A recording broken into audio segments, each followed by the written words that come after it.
Hello. Tonight, I'm going to try to stream a little bit while doing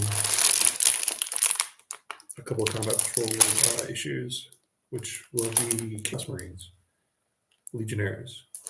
They're done. I don't really have any Chaos guys for 40K. I've got a bunch for the old world.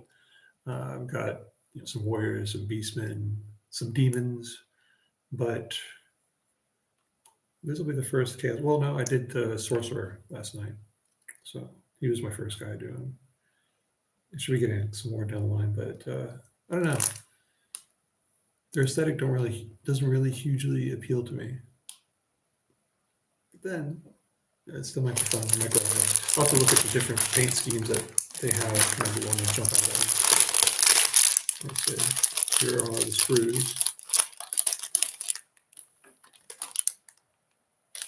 It's the first one. The backpack's funky. A bunch of legs. Shoulder pads are cool. Like if I have some left over, I might steal them. Put them in the trash.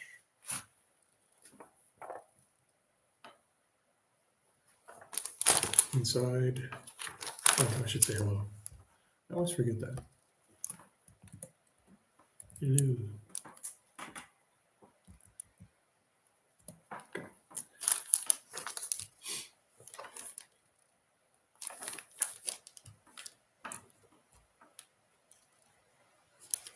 They have extra heads too, so that'll be nice. So these are mainly from Black Legion. There's quite a bit of instructions. Yeah, the Black Legion says right here. They must be pretty grumpy now though, since Primaris guys are taller. I know Games Workshop is going to find some sort of goofy lore reason to make Chaos Marines taller. Just because. Abaddon will be fun to paint.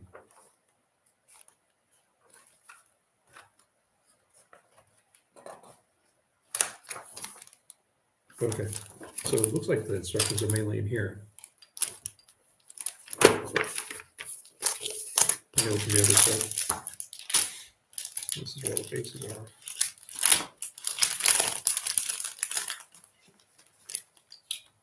It's like 28mm bases. That's 28mm, isn't it? I think it is. And the last Chaos Marines I put together were guys that were metal. They had the same goofy backgrounds, though, if I recall.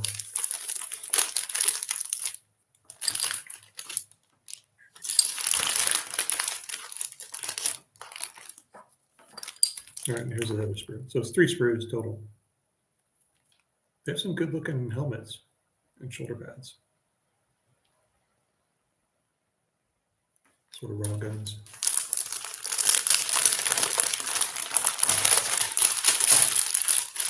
Hopefully people can hear me. I don't know. I think I can be heard. But try your camera. Trash. Any instructions in here? No, it's just how to paint. Which I should probably read.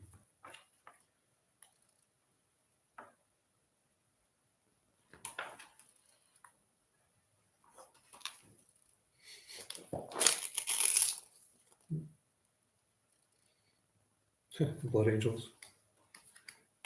Okay, I don't really need anything in this. Trash. Okay. Get started.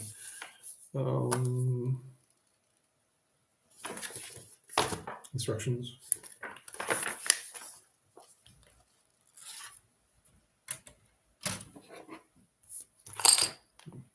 One of 4, 1 of 5, 116, and then a whole bunch of stuff.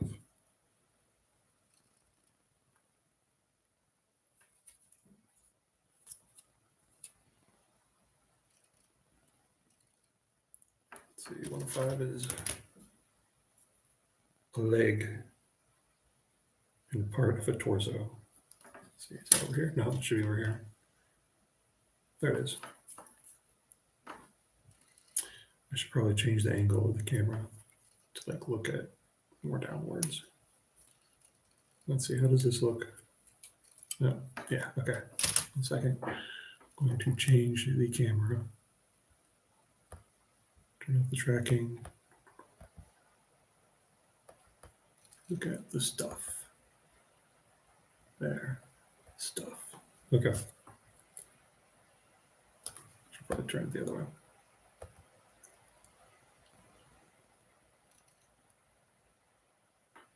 Move back some. There we go. Yeah, that's a little bit better. We'll have to see. Okay. So 104, 105, 116, then a bunch of random junk for these Chaos Marine guys. Okay. So your leg. Also, hello. I am just fiddling around. And if you have a moment, if you let me know if the audio is okay or if the video is okay. I can see the video that seems to be working fine, but I don't know. Audio was rough earlier. Okay, 116 is the front bit, which is over here, I think. Over here. No. Should be over here. There it is. I should scoot in. Maybe raise it up a little bit more. It's all fine. Thank you, Francesco. I appreciate it. Let's see. Aim the camera a little bit higher so you can see what I'm working on. Not that it's like terribly exciting at the moment. But how are you doing?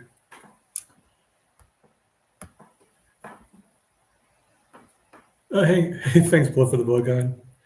Appreciate it. You guys are the first people to talk to me on the YouTubes. I used to do Twitch, but I had so many technical problems with it. With this camera in particular. I'm not sure what was up with it. Like the audio, when it would transfer to YouTube, would just die. What are you guys up to tonight? Let's see, we need different heads. You know what, I'm just going to grab a head at random. They can't stop me.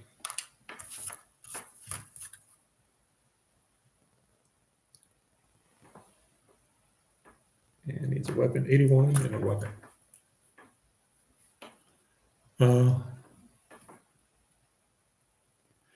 Oh, it's kind of fun. I mean, this is the main thing I like about this, guys, is it's so boring to do this by myself. And I'm sitting here, usually I'm just like watching a movie or listening to some music, but it's so much better to like talk about the hobby and stuff.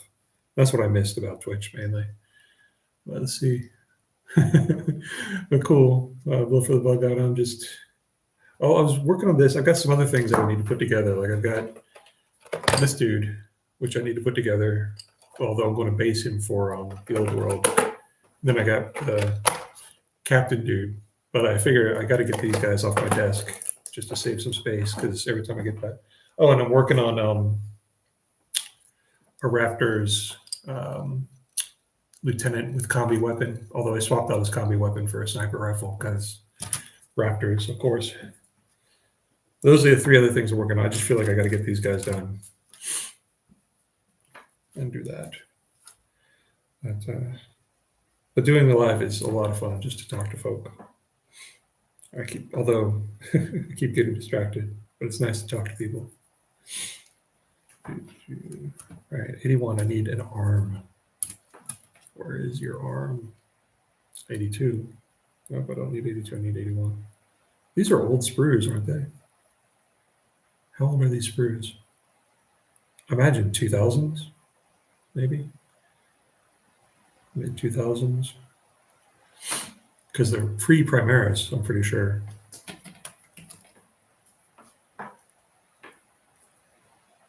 Oh, are you? Yeah, I've been working on some Blood Angels too, man. They're a lot of fun. I really love leaning into the Gothic aesthetic. Let's see. Because I don't know if you've looked, like that's what I've got like in my shorts feed. There's all the Blood Angel stuff that I've been working on.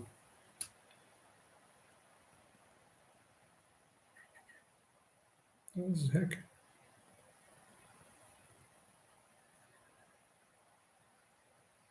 Well, I'm wondering if the instructions are wrong because all the arms on here, there's an 82 that's an arm. But that seems to be a different side. Most of the screws are, yeah. Well, dude, I worked, the first thing I started putting together when I got back into the hobby, just the first model was a Land Raider. And I was like, this is the exact same Land Raider that my roommate had. But still, it's a nice kit. But dang. Although supposedly like a Year of Chaos, remember? Yeah, and all the stuff that they've got now. I mean, okay, I don't have any Ultramarines, but the new Marnius Calgar, now he looks cool. That's a nice sculpt, I have to say. Like, I am very tempted by it. I swear there's no 81 on this. There's no 81 here. There's got to be other arms somewhere.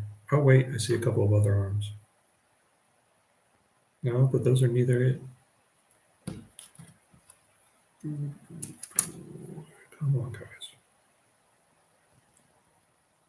Catus Icarus, yeah. It's just they have all those U's on them, man. Like, I got for my birthday, I got that visual guide of characters in 40K, and it had Titus in it.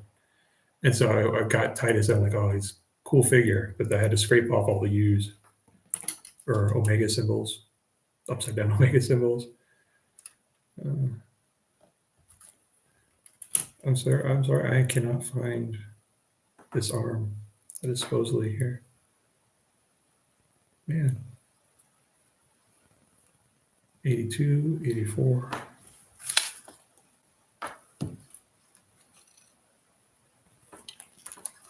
That's not it, though.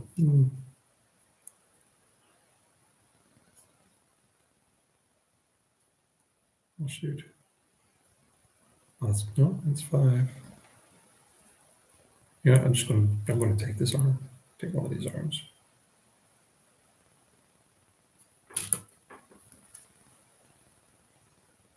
Yeah, I'm just going to take this arm because it's great. It looks cool. I'll just hodgepodge them all. Yeah. Well, have you the reason why I decided to do Blood Angels is because I saw those Crimson Lord pieces. Have you seen them, the 3D printed ones? I was like, oh, those are so nice looking. Because the main thing that got me was the Sanguinary Guard guys with the wings. Like, I did not like the Sanguinary Guard that were just without wings, but those Crimson Lord pieces renewed my faith. Look at here, 107. There we go. I found one. Okay. And now I need an axe and a gun, pistol. So let's see, where's his axe? Axe. There, axe. Yeah.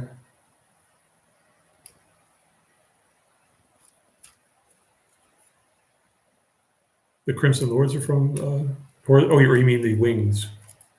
I don't mind it. I sort of have like this mental canon of, because I've got like some Raptors where the Raptors even have like Terminators and some Blade Guard veterans.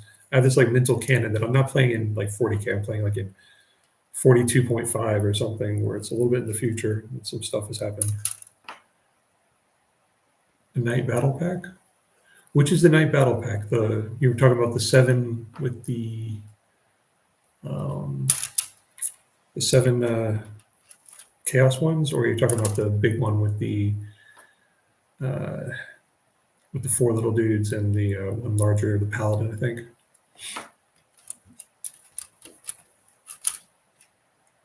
Because that is pretty cool. Although wasn't it? It's like the same as the Chainbreaker one from a few years ago, except they got rid of the sprue that you could make Canis Rex, if I recall correctly. Okay, this needs a plasma pistol now. I need to find a plasma pistol. There it is. Which one? 91? Yeah, 91. Oh, the 7 dogs. Yeah. Chaos really wins out with Imperial Knight sort of stuff with those guys, because those guys are pretty cool and they have such good options. Oh, they're not? Do you want, hold on a second. Have you seen the Crimson Lord stuff, Francesco? Here, hold on a second. I'll go get them, or get one of them, and you can choose or decide for yourself. 1 second.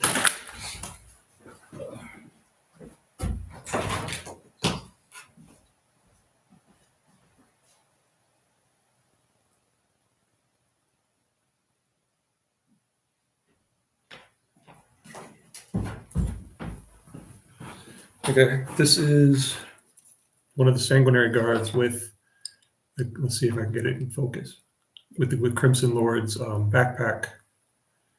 And I think he's got a Crimson Lord head and shoulder pad, which I don't know if you can see. Yeah, I like the wings better. I like that aesthetic. I can't believe they ditched it. And because I like Dante. He looks better with wings, I feel.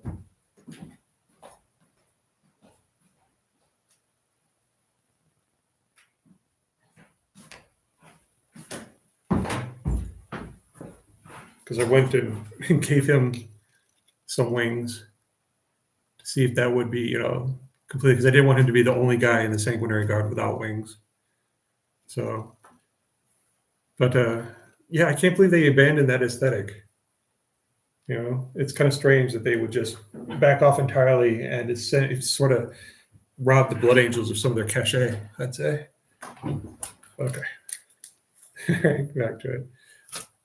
So nice talking to people. All right, I got the pistol, I got the axe, I got the body, I got the head. And what else do I need? I think I need backpack. Oh, shoulder pads, backpack. You have to assemble their backpacks? Dude, I'm too lazy for that. Ugh. Okay, yeah, you gotta assemble their backpacks. Crazy. 89 and 140, 143. So where is that? There it is, 143. Thank you. It's I'm slowly getting better, and it's a struggle at times. Yeah, GW has been having a hard time with it. It seems like, especially I don't know. I think the most disappointing thing. Well, Chaos got snubbed. It's supposed to be the year of Chaos and everything, and they really did not get any of their benefits. I felt like their what you call it, their codex. It's not very happening. Although Fulgrim was pretty cool. Yeah, and the price, I don't know. Have you seen the new Trench Crusade stuff? They have a Trench Crusade plastics that I was thinking of picking up because I've got some Kriegsmen and I thought they would complement that. But even the Trench Crusade stuff is $50 a box. And I was like, yeah. And yeah, GW really is kind of, they're overpriced. And the thing is, I don't know. I don't see any price correction anytime soon. When I first started Games Workshop, I was a teenager. There were blister packs of metal figures, and they're $8.50 for an entire squad of Dire Avengers. That's when I started. And now it's $50 for 5 plastic Dire Avengers. Their production cost is much less. This is a road, though. Anybody who's a fan of Games Workshop, you start down this and you just go, I start to get bitter. Yeah, old times. Chaos this, chaos that. 8 pound, yeah. We got that new sprue for the Chaos Knight. At least it looks cool, but it's not enough to spend another $150. They should, you should be able to buy the sprue separately. Oh wait, can't you do that on their website? 200 now. More and more people are going for 3D printing. You can kind of see why. But then again, I don't know. Do you think that new Chaos or the new Terminator box set, Crux Terminatus, that sold out so quick, sold out instantly? People say scalpers and everything, but part of me feels like that Games Workshop does cultivated scarcity, you know? Yeah. Well, some of the gear on the Knights looks cool, like the one that has the void shield generator. I think that's kind of cool. But I don't know. I need to adjust this light a little bit. It's getting in my face. Yeah, which is unfortunate. But I recently discovered some different websites that do third-hand stuff, and I picked up some fun things from that. Like, oh gosh, there's something called Fenris Gaming or something like that. And they have tons of Stormcast Eternal stuff, which I think is because Stormcast Eternals just isn't as popular. But since I got Skaventide, I had said, well, I might as well work on a Stormcast Eternals army for a little bit. But all of it's super cheap, and they have some really nice figures, which I know is going to be fun to paint, although I probably won't ever play Age of Sigmar. But yeah, limited releases. Yeah, but back when I was playing in the early 90s, things felt expensive then too, you know. Although it was kind of crazy if Epic 40K, they had box sets where you got hundreds of figures in them, tiny 6mm. They were $20 each, and if you bought 2 box sets, you had an entire army. You buy 2 box sets and maybe a Titan or some sort of metal casting. Yeah. Yeah. Well, honestly, I have enough stuff that if I didn't buy another box, I'd have enough stuff to paint for the rest of my life, you know? Like, at the pace that I paint, it's pretty slow. And I try to do, like I tell myself, I want to do at least 1 figure a day, you know, or the equivalent of 1 rank and file figure, like a character model, maybe a couple of days. Just take some time and get them done.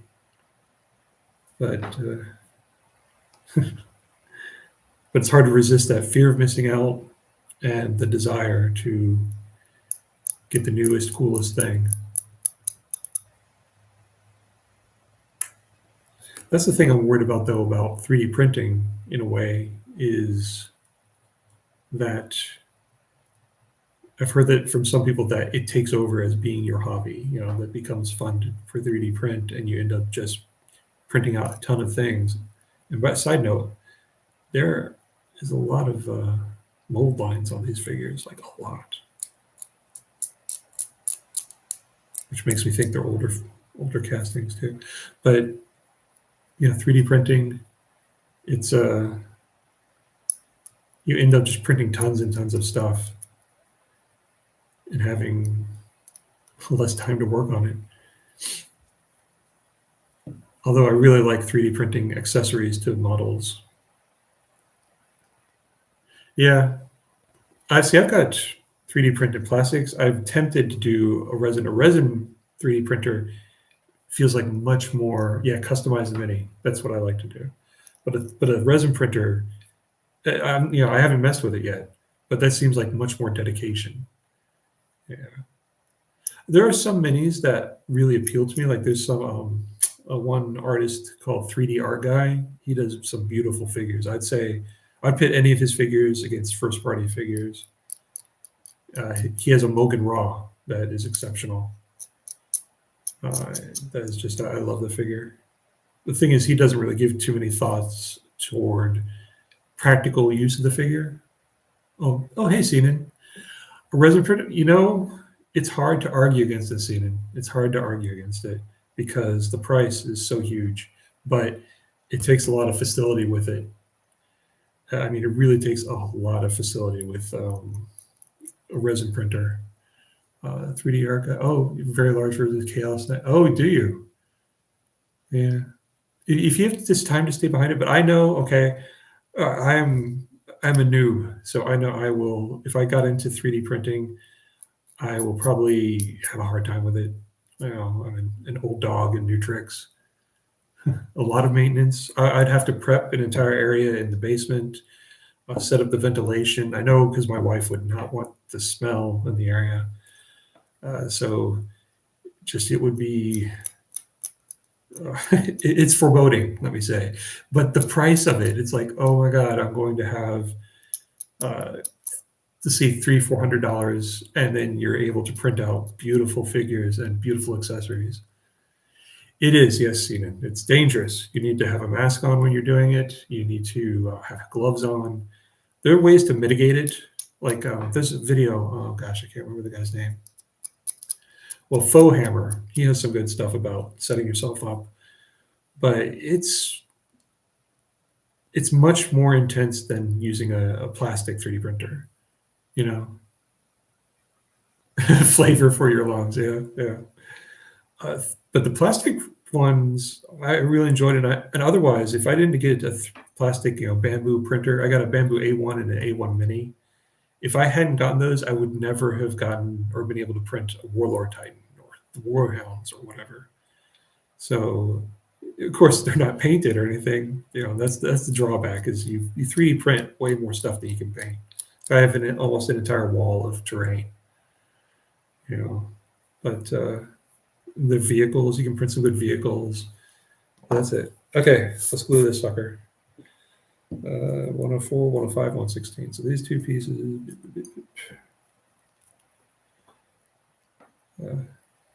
It's good to see you, Seaton. Seaton's one of my, he's always engaged, always talking to me. He's trying to get into Warhammer 2. Okay.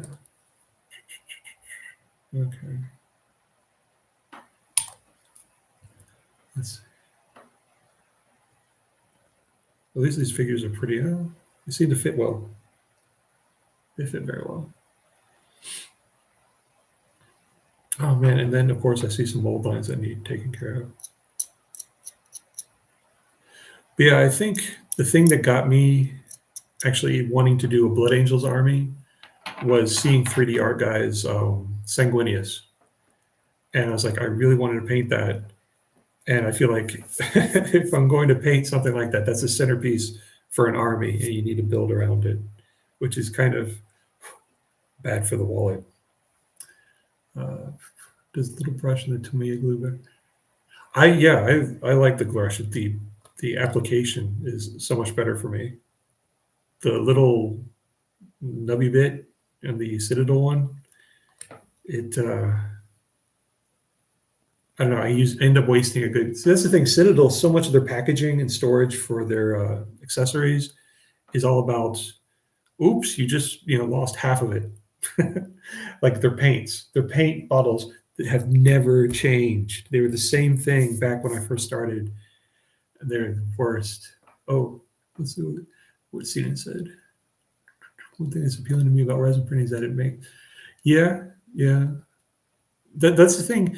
I kind of I realize that I'm a noob. Part of me wants, if I get a 3D printer, hi honey, if you're watching this, my good dear wife, if we get a 3D printer for Christmas, I mean, I'll probably love it. I won't balk at it. I do worry that it'll cut into my painting time, which is already pretty thin. But all the neat little things you can do. Both of them are fine. Citadel paints are wonderful. You get some colors that you can't really get in other places too easily. Army Painter, though, the Fanatic line is exquisite. I love it.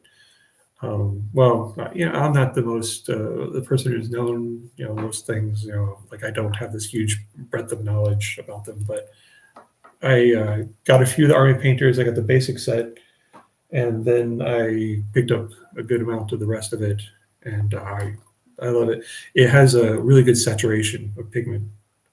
It goes on there just really nice.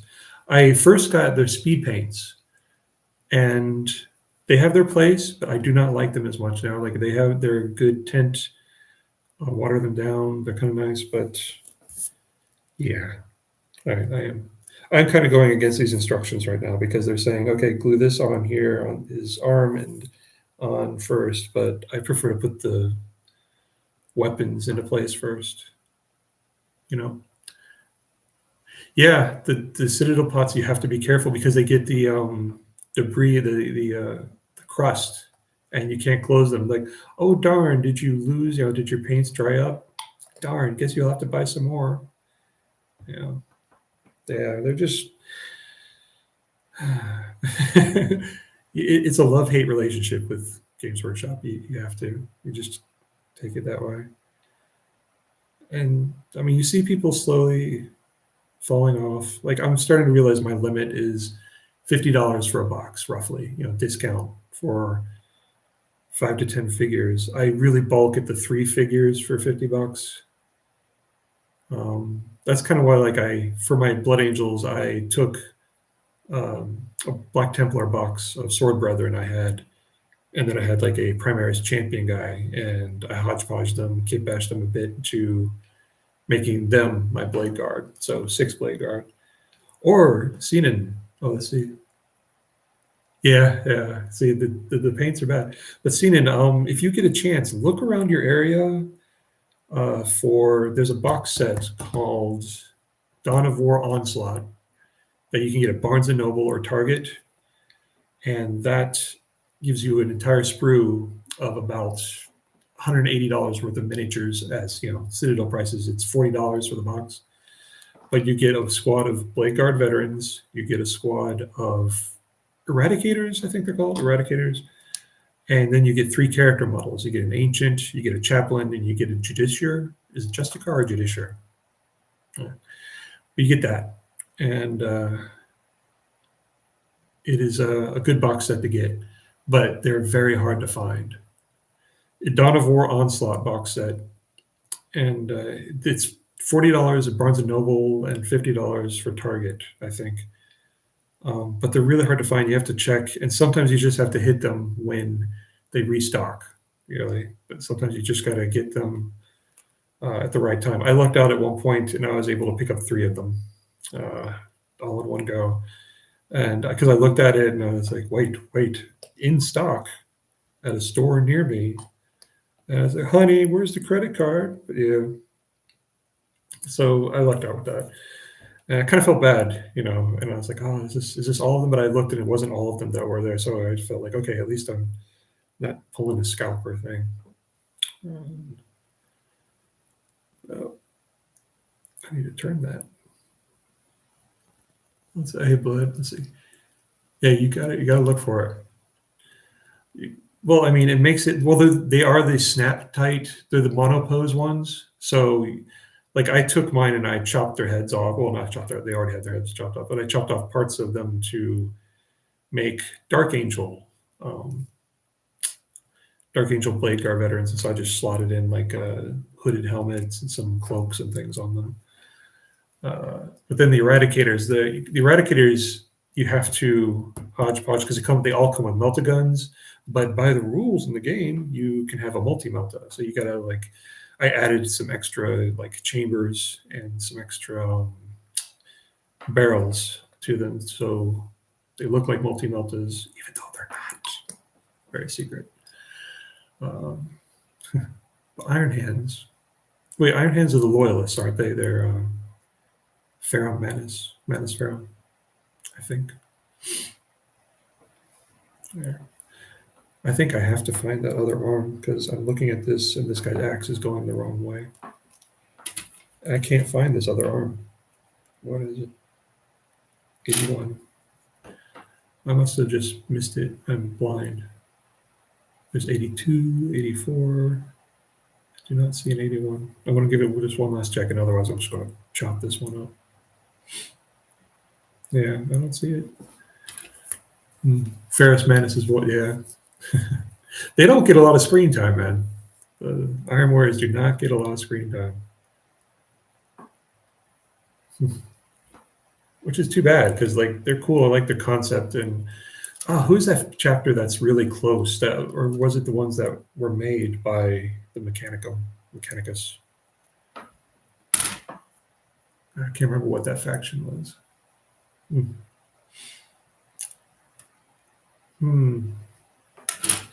Yeah, one more look, and I still cannot find that arm. That's too bad. I'm going to have to just finagle this one.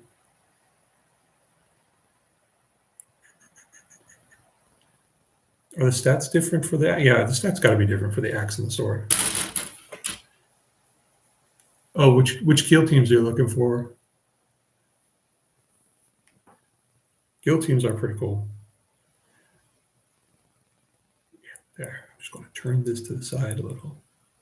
All right. That should be good. Okay.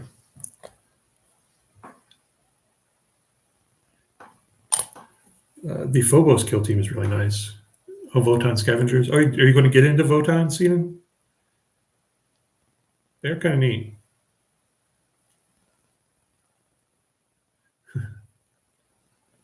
The Votan, when I was playing, they were squats. You know, they had such a different aesthetic. The aesthetic for them was way out there. Honestly, you don't like the Goremongers? Well, I don't think I'm familiar with the Goremongers. What do they have in that team? This guy.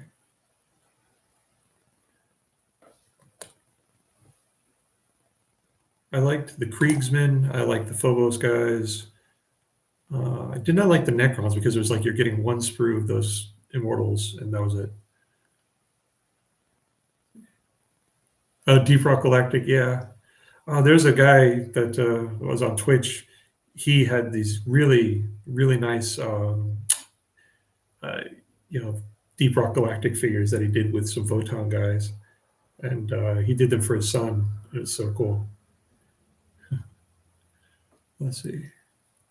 Oh, Jackals. Okay. Okay. I think I almost got this guy. I'm really, it's kind of bad, but like I am half-assing these guys. Oh, sorry, Seaton here. But I am, because I don't have chaos, and I've never really liked chaos in 40K. I like some of the figures, but I like chaos in the old world so much better. Their aesthetic to me is more appealing. But I need to focus on this. I need to not half-ass this dude. Krieg is great. Krieg, my entire Imperial Guard army is Krieg, and now that Krieg has so many things that you can 3D print, and so many good figures and units and stuff. What is that called? There's one particular sculptor who has a ton of them. They're called the Grim Guard, and those are nice. Oh, I forgot the shoulder pads. I was like, oh, this guy's looking kind of scrawny. I'm like, yeah, you need shoulder pads, dude. And tanks. They have lovely tanks, too. I actually broke down and got one of their resin Baneblade proxies. Of course, I haven't painted it, but let's see. I need a design and a plain shoulder pad. So let's see. And plain. Is that plain or is that design? I think that's plain. Or it might be design. Well, I'm going to choose something else then. All right, here's design. Here's a plain one. All right. Baneblade is indeed huge. Oh, the Photon here with the Tyranid carapace. Yeah, I don't think I've seen him, actually. Huh. I don't think I've seen that guy. He's like wearing it in armor. Like the Space Marine Lieutenant with the multi-weapon from the Leviathan box set. Baneblade is pretty big, though. Let's see. Okay. Which shoulder pad goes on which shoulder?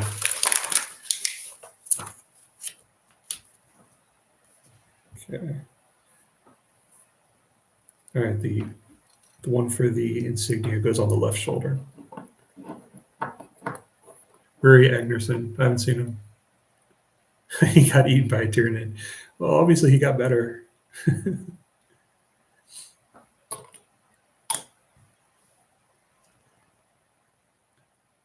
But if you see, this is a Raptor lieutenant I'm working on. You see, he's got, let's see, zoom there. He has on his shoulder pieces of a Tyranid. Let's see, zoom there. And he's standing on a Tyranid too. But okay, the other one. There we go. All right, first one down. I am going so slow because I'm enjoying talking to you guys. But okay, there we go. That's the champion dude, I believe. Pew pew, chop chop. All right, set him aside. Okay, next dude. That's the aspiring champion. Awesome. All right, 79, 80, 81, and then a whole bunch of stuff. All right, let's get his torso, his legs. He has a double leg. So let's see. There it is, 79. Let's see. A hive tyrant head hanging on the crest and the skin resembles. Oh, that's kind of cool. I don't know. Isn't their blood acidic? I mean, wouldn't you be like, this is not very comfortable? Sort of like wearing wool. Or even worse. Or you got to imagine, like, well, they'd have to cure it somehow. That takes some doing. And so you'd see the Votan leader like out in the shed curing a Tyranid corpse. Not a very heroic image. Or he'd probably delegate somebody to do that. I feel like it'd be like, Bury, come over here. I need you to cure this Tyranid corpse for me. No disgruntlement. Okay, 81.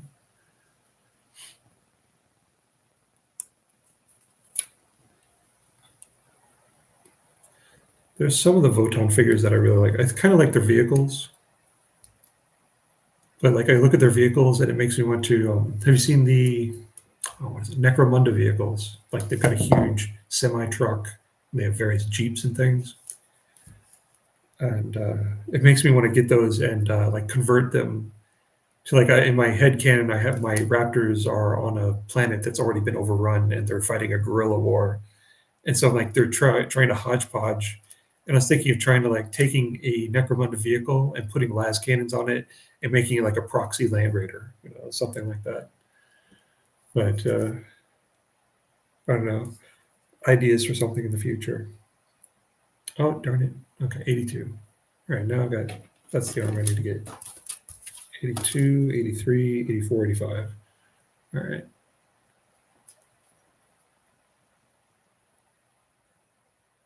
Yeah, I mean, I'm surprised they did not use the Necromunda vehicles for the Gene Stealer cults, because it seemed like that would be a no-brainer because they're basically taking stuff and running off with it. Because some of those are really nice models. But then I end up like buying more Marines. I'm a big sucker. Let's see, 84 and 85. And 83 and 85. I need a pistol and I need a sword. I think that's over here. Is that over here? No, over here. I don't see it though. It's just a sword. Sword blade. Well, it's a hand wrapped around a sword, not a sword arm.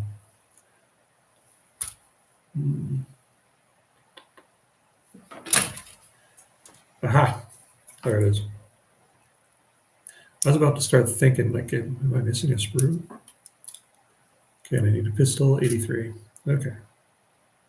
So these legionary guys, are they like, I don't know their stats. I don't know any of the stats for any of the chaos guys because I usually only read stuff once I'm, playing them. But are they any good? Like, are they just, rank and file grunts or something else?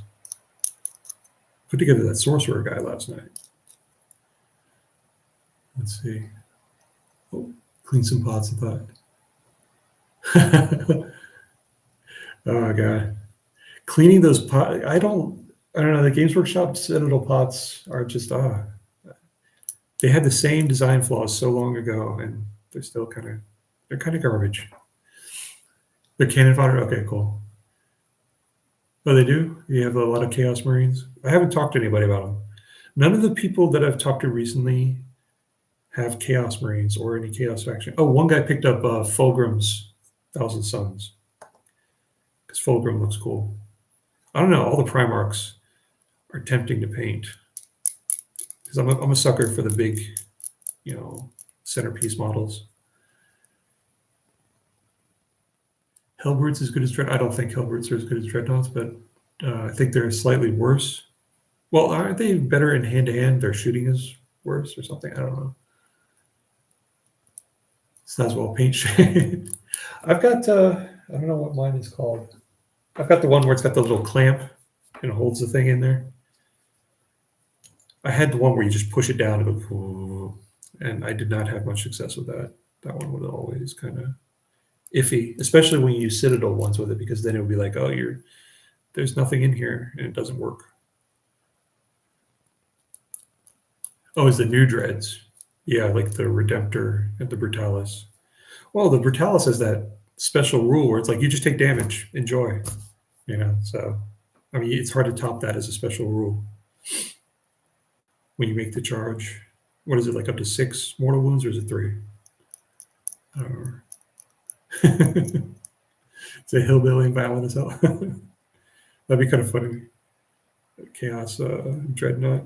Well, we aren't. Yeah.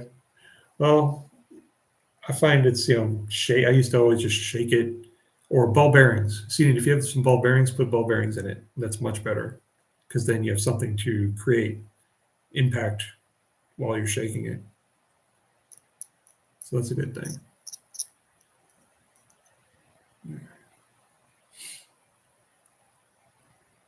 And ball bearings are super cheap, so it's better to get that than a shaker. But I mean, I have to admit, like, it's been nice. Like, sometimes I'll dig out a paint that I haven't touched in a year, and I'll be like, this is one almost like a solid mass, and I put it in the shaker, and that shaker will tear it up, and I come back and it's nice. But also, I'm very lazy, so there's that too. So did you guys have a good Halloween? Did you guys do anything fun for it? Like, tell me your costumes, and I'll live vicariously. Man, lots of mold lines on these dudes.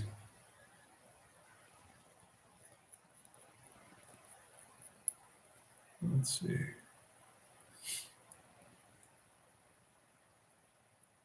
Myself and my wife, we just moved into this new house, and so this was our first Halloween here, and we got all set for it. We got we got a mess of candy because we saw there are a fair number of kids in the area, but we live kind of like a little bit off the beaten path, and so we had candy, and she got her costume. It was a snow princess, and I got my costume, which was nothing more than a Optimus Prime jacket, and it's one of those jackets where you pull the head down and you zip it up and you become the character. Oh, nothing. Oh, I'm sorry, bud. Jason. Oh, that's a classic. I'm glad that you actually went trick or treating. So that's good. So many people go for a trunk or treat these days. We had like a big thing at the park, which was trunk or treat for like a Halloween festival. But we had no trick or treaters. We're sad.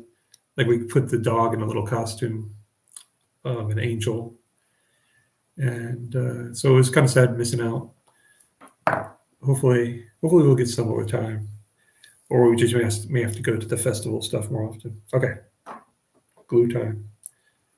Let's see. His back goes on first. It is his groinecological assembly. I'm sorry you have back issues, dude. It sucks. I threw my back out recently moving furniture, and yeah, it is so unpleasant having no mobility. Because we got this antique thing, and of course I was like, oh, don't worry, I can move it. I just need to wrench sharply upwards purely with my back and not with my legs. It was not a lot of fun.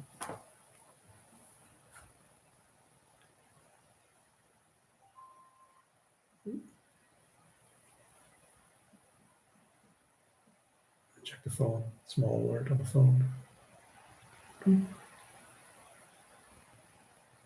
Nothing. Okay. Let's see. Before I found mini painting last year, I spent the last 2 decades in the journal. Oh man. You probably paid the price then, huh? Yeah. So we both got back into mini painting around about the same time. Because like Siemens heard this story, I think, probably, but I got back into it because my nephew got into Warhammer, and he came up to me and he's like, "Hey, have you heard about this thing called Warhammer 40K?" And I was like, "Dude, have I?"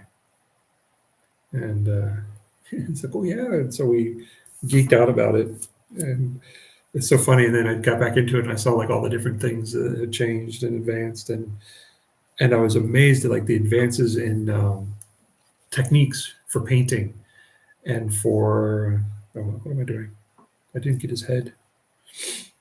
Yeah, I didn't get. Well, I'll put together this stuff for now, and just all the different techniques like contrast paints. I remember way back in the day, we had an equivalent to a contrast paint, but they didn't call it that. It was just a very thin paint. It was snakebite leather back then.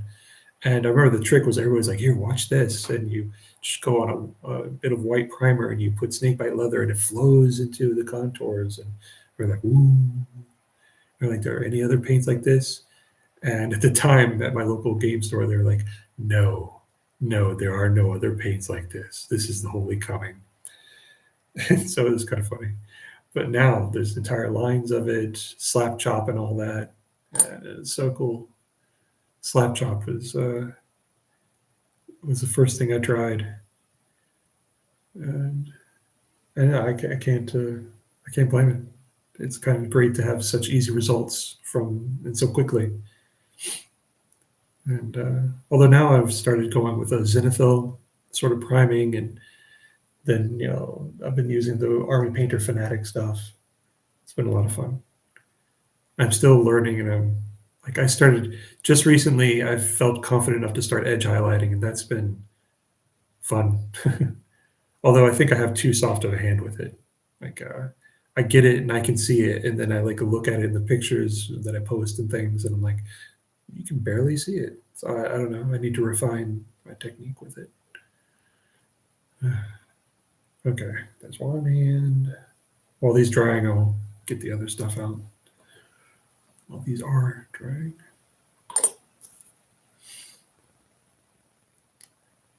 But I streamed last night, like when we were done with all the Halloween stuff, and it was super spooky because we had this big windstorm, and there was owls hooting and everything.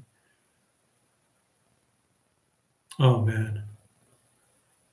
Yeah, I mean, it's definitely easier on the body, that's for sure. But I bet you have a lot of good stories to tell, though, man. But I mean, I don't know. We were wild back in the day, I'm sure. For me, it was back, 80s and 90s. What am I looking for? Oh, I need to get this other guy's backpack. They have such elaborate backpacks. Like a huge, chunky thing to hang off. You imagine they'd have a hard time getting through doorways. Okay, I need a head. I'm just going to grab any old head. You know what? They're chaos. I can do what I want. There we go. This is his head now. Ta-da. I need backpack 113 and then something else. And shoulder pads.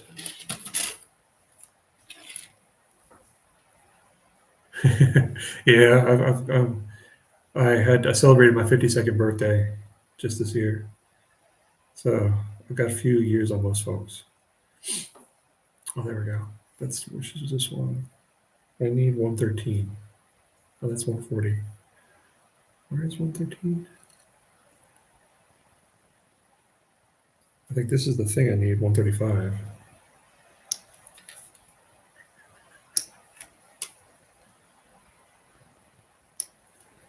It's kind of funny, like I'll talk to my nephews and they're like, "So what did you used to do?" And we'd be like, "Oh, we'd go out to concerts and things at Demon's Landing."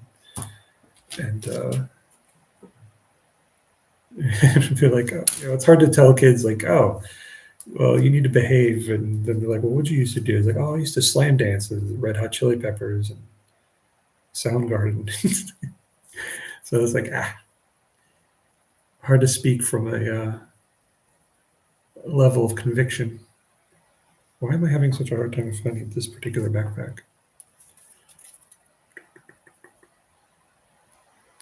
I found earlier when I was doing this with some other kids, they had some of these mislabeled, and it's kind of like the Guardians were completely mislabeled,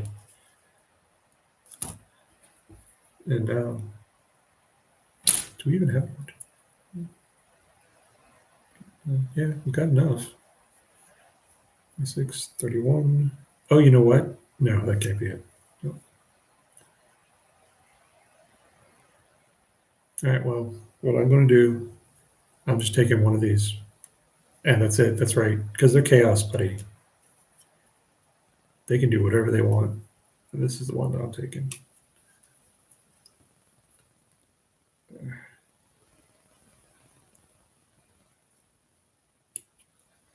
Hey, Ceena, did you take off? If you're still there, don't go slam dancing, dude.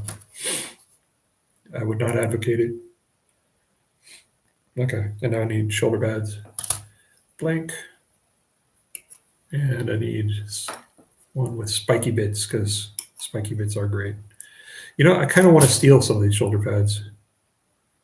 So, look at, let's see, can you see this one? Look at that shoulder pad. That is a sweet shoulder pad. I put it on, I don't know, Terminator? I don't know. It is very cool. Downhill longboarding, yeah. See, that's more. I used to skateboard when I was a kid, when I was my teens. I wore Chuck Taylors and Vans. And for a point, I was very edgy, very, very edgy. I had every single one of my t-shirts had a skull on it. Yeah, it was really cool. But skateboarding was awesome. It's like hard to Ceena, Ceena is I don't want to say kid, but he's younger than most folks, and I don't want to give him bad ideas. But I remember as a skateboarder, one of the things you learn in Florida is running from the cops. Let's see, Hotness Tim. Yeah, ancient numerology. The Guardian kit was completely wrong, man. I was going through it and I was like looking at this. I was like, wait, this is not. And so I ended up just hodgepodging it and making things. I don't even know if it's oh, Vanzig. Hey, oh, dude. Vanzig was the person who talked to me the most on Twitch. Oh my God, dude, Vanzig on Twitch, it kept killing my audio stream. I would take it, I would be like doing do and talking, and sometimes people would be able to hear, sometimes they wouldn't. I transferred over to YouTube, and it would be complete garbage. It'd be so nice. And then this YouTube is so much easier. I can just click, and I'm done. It's doing its own thing. And even the other camera I've got going now. Although, let me know if my voice is too rough, because I haven't been able to get a new microphone to work right. Those ones I was using before are still messed up. But hi, Vanzig. It's good to see you, dude. I'm so glad, because that's the one thing I wanted to take with me from Twitch, was because you were one of the few people that talked to me so regularly. Not to get all soft or nothing in front of you guys, but yeah. But what was I talking about? Darn it. Over 60 miles per hour, you cut a curves. But oh, dude. Well, I'm glad you found something to take your time, because this is kind of similar for me. Not that I did anything too rough, but this has become my hobby. Before this, I just play some video games, do yard work and stuff. And I really owe my nephew a debt of gratitude to get back into this. Although my wallet does not owe him a debt of gratitude. My wallet hates him. But it's been so nice to get back into the hobby. And so many people have been just on YouTube, a lot of Artist Opus and they've been friendly like a few times that I've like talked to them. And like I mentioned to there's one other dude, tabletop minions dude. He's so nice. But I don't know. It's just been great to have this Library of Alexandria knowledge for painting and just be able to reference it and dig into it. Anyways, okay, final assembly of this dude. So these guys are just cannon fodder, and they're this ornately decorated. I guess that's chaos. Yeah, Vance, I told you I wasn't going to get like chaos for 40K, but these guys came with the combat patrol, and they're not bad. They're not bad at all. You know. Okay, this guy's arm is all raised. I don't suppose I have to have it raised. There.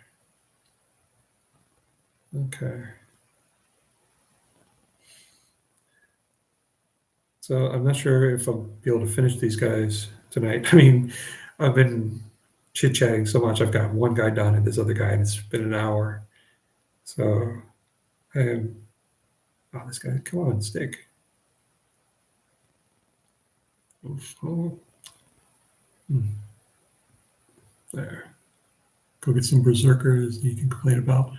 Oh yeah, yeah. Or the Rubric Marines. I haven't looked at the new castings. The last time I looked at Rubric Marines, they were metal, and they were all one pose. That was it. They were all just people would have just ranks of them. And his pistol is sort of downwards. You know what? I'm going to put his pistol upwards. That's right. We're chaos. We can pose however we want to.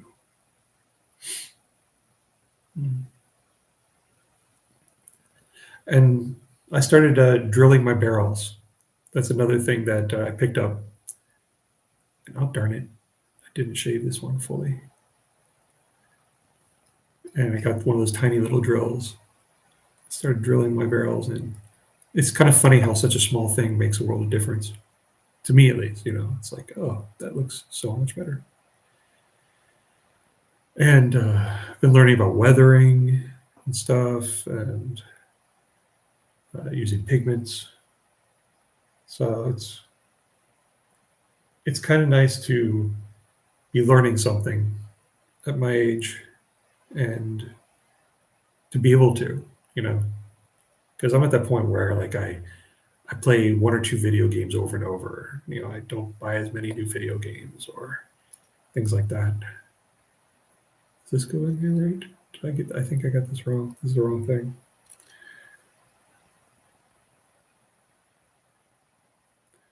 Yeah, that's the wrong thing.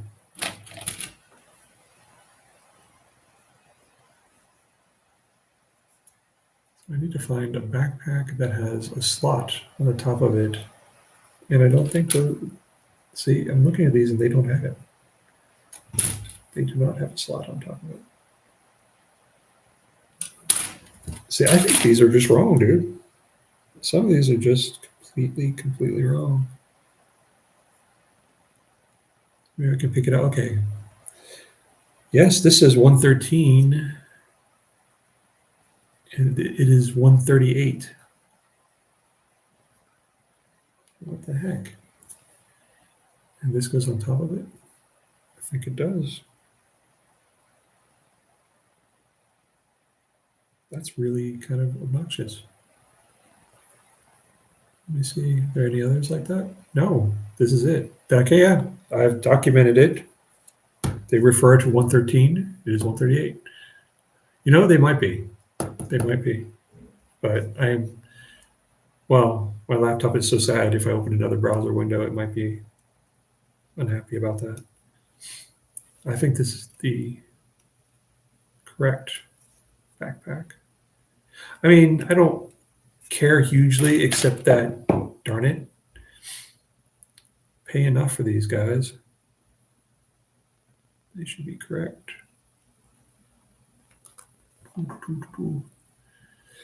113 is here, and it's supposed to be this backpack that uniquely connects to this other part of it.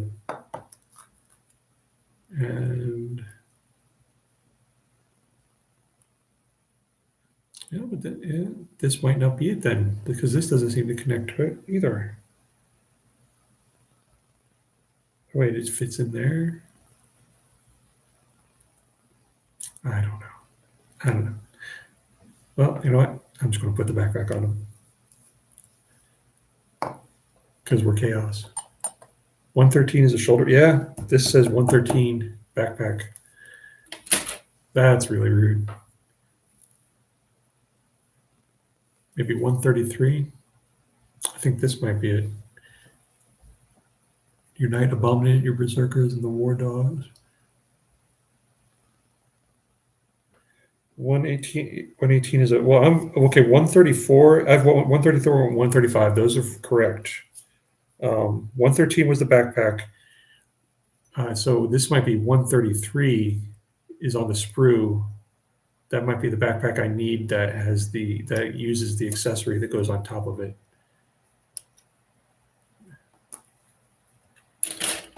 Let's see.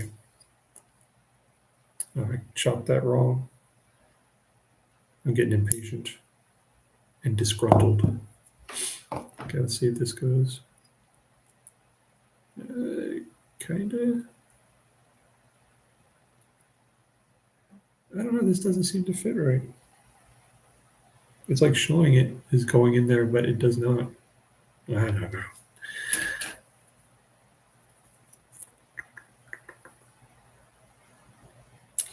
I'm not going to worry about it. It's just a decorative little goofy thing that, makes it look like, makes it so you can't go through doors. So I'm just going to do it. Fight the power.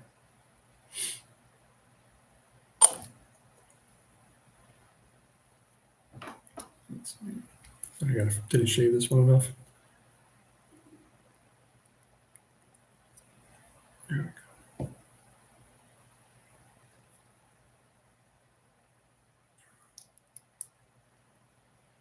I think the worst instructions I ever put together was the Stampa. That was the one that I had to use the annotated instructions from that Reddit, that's Warhammer instructions. Yeah, Chaos is really good for kit bashing. I'm looking at all these parts, and I'm like, wow, I want this for my Dark Angels. I want this for the Blood Angels. Yeah, well, there are some that fit into that slot. This is one that supposedly just fits on the top somewhere. I figure I'll eventually find it. Like one of the backpacks will work for it. We'll see. Yeah. But Chaos, who else is very good for kit bashing is Black Templars. Their stuff is sweet. Okay.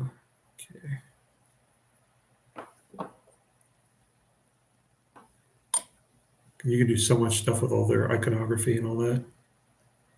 But conversely, if you want to do something with their figures, you kind of have to scrape off all that iconography, which is too bad.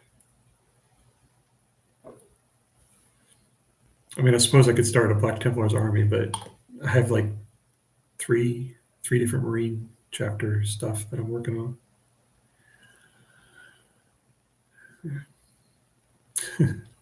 See, Vanzig or Hotness Tim, Vanzig, he would always help me when I was like putting stuff together on Twitch. And I'd be like, what does this do? Or why is this? Or things like that. And he was always Johnny on the spot, jumping on it. And he'd tell me everything I need to know. I don't know, man. I don't know. You may have to remind me. The Hotness Tim does not stand out in my mind, because when I was thinking Vanzig, I always was thinking of Glenn Danzig. So he was always click on me. It's like, oh yeah. Okay. All right, I think this dude is done. He's done enough for me. Especially if the rank and file, I'm not going to stress about it too much. But if you ever put together the Stampa, I told Vanzig this story, I think, or Tim. If you ever put together the Stampa, the instructions on it are so bad that even the people who annotated it, there is one part where they say, God help you. You know, they go hands off. They say, "Good luck with this part. God help you, and do what you think looks good." There. Okay, we got that dude. All right, that page is done. I think. Yeah. Yes. Done. Oh no, I got one more to do.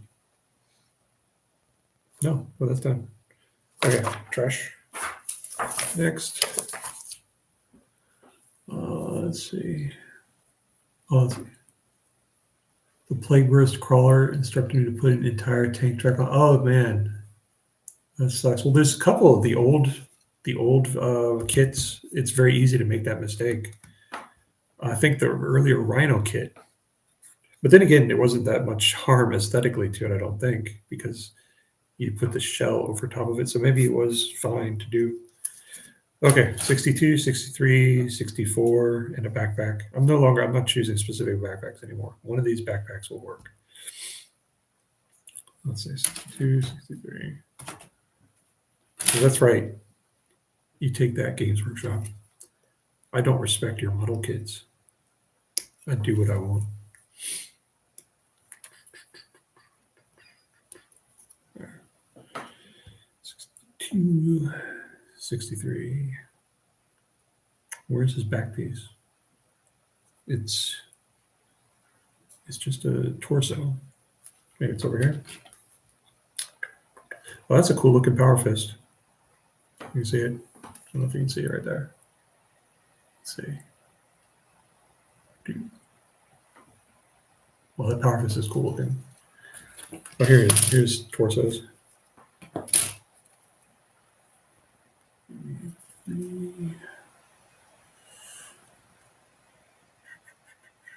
Although I don't see it. Oh, there it is.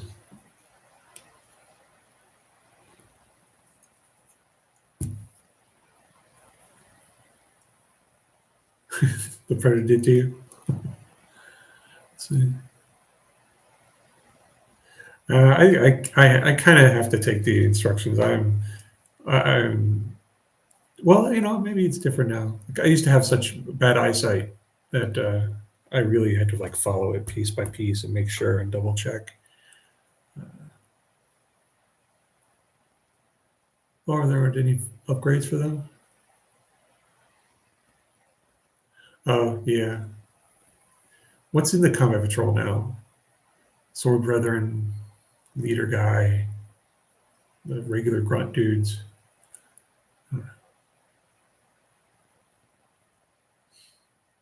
Yeah, I just took the Sword Brethren as the one that I got. I didn't have the combat patrol. I think because it came with a character model, like a unique character model, wasn't it? I don't know. Okay, so that's that. I need the chest piece, which is 64. Where is this chest piece? There it is, 64.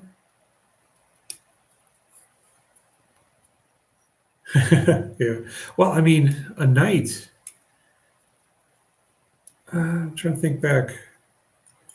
I can't really remember much making my knight. Martial order to the Emperor's Champion. The Emperor's Champion's a nice figure. I kind of want to take that and do something with it. Yeah. I can't remember what I did with my knight. It must have been okay because I don't remember having any problems with it. Oh, this is a dude with a heavy bolter. Oh my gosh, his bolter's like in 6 pieces. 65, 66, 67, 68, 5 pieces. Where is his bolter? I don't think I have a missile launcher. I'm probably, I'm doing, but the instructions in this are so neutered. I bet if I had the actual instructions, I could have some more options. Yeah, they don't even list the options here. Son of a... Well, I'll have a missile launcher for later, though. Oh, let's see. Switch on. So heavy bolter. Here it is. It's a cool looking heavy bolter, though. I mean, that is a heavy bolter.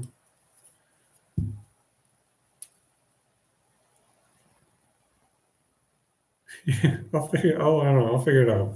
But, let's see. It's kind of funny. I switch to spear and shield hands one night because spear. That's probably wise. Or I bet that's a nice little detail. Yeah. Yeah, because if you don't, you leave the other guy open. What sort of brother are you? 68 and 69. I'm going to have these bits left over, and I'll be like, I could have had a plasma gun. I could have had a missile launcher.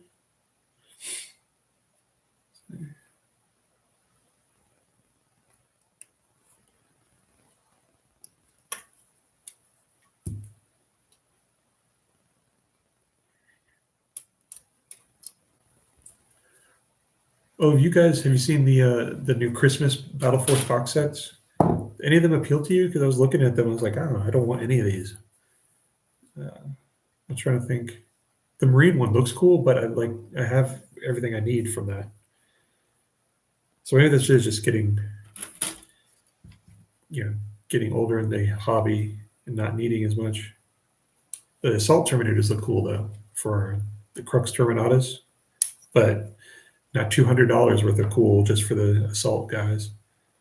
Although I don't have a Captain Terminator like that one that's in there. I'm curious if he's kind of a cool model. Although I don't remember if he comes with a helmet, so I don't like the open-faced Terminators.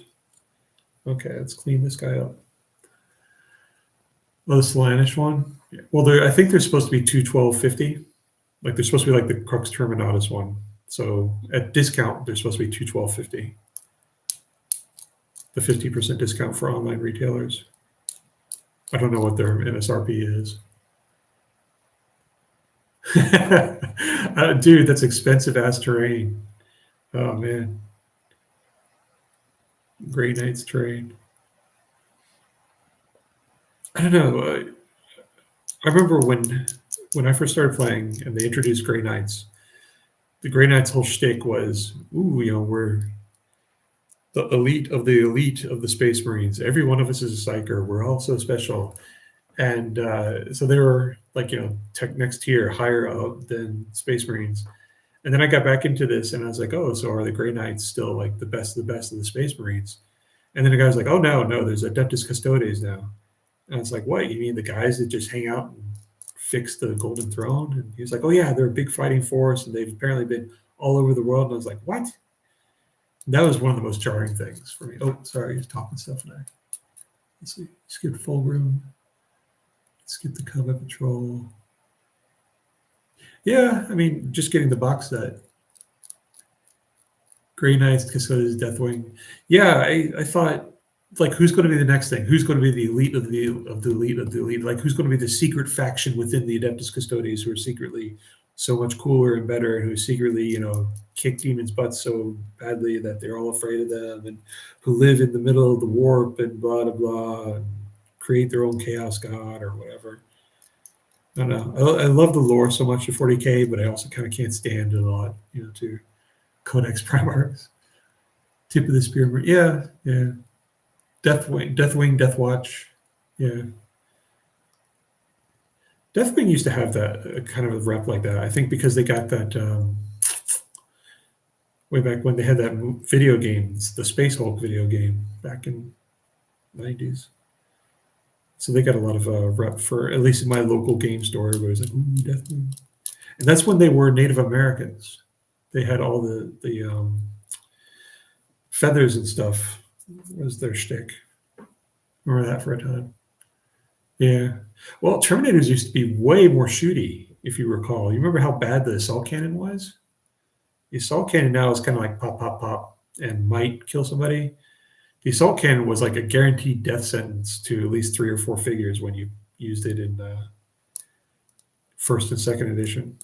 It was strength 8, save -4, and D6 wounds. It was just massive. It was better than an autocannon, if I recall correctly. I think an autocannon had 1 more strength, but did only 2 wounds and only -2 save. It's kind of funny the stats that stick with you. Like I can still, I remember BattleTech stuff right now. Haldor.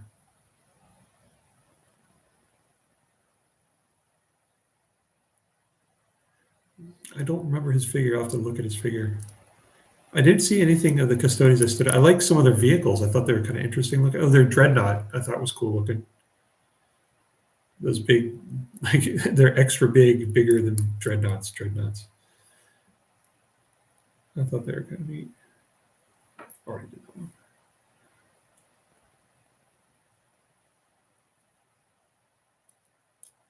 But it just struck me as, the very Games Workshop thing. If this is the new hotness, it's better than all the old hotness.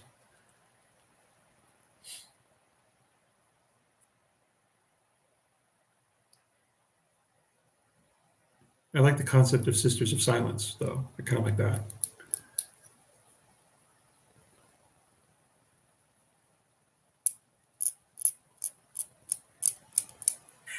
There.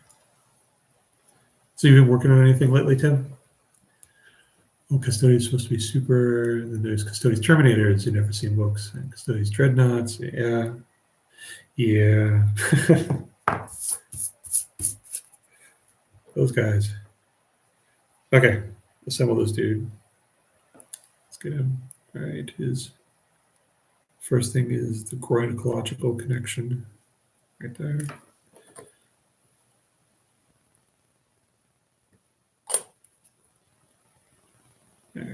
There we go.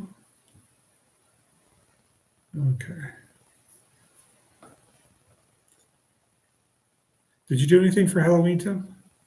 I still want to say Vanzig, but like, look at the screen and see Tim. Clearly, you'll have to get your name changed, man, for my comfort.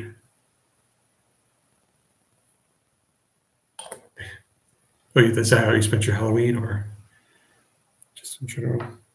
Which way does this go? Okay, it goes up like this. There we go. These fit well. It's kind of nice. I wonder, these come in 2000s something. Terminators. These are good fitting figs.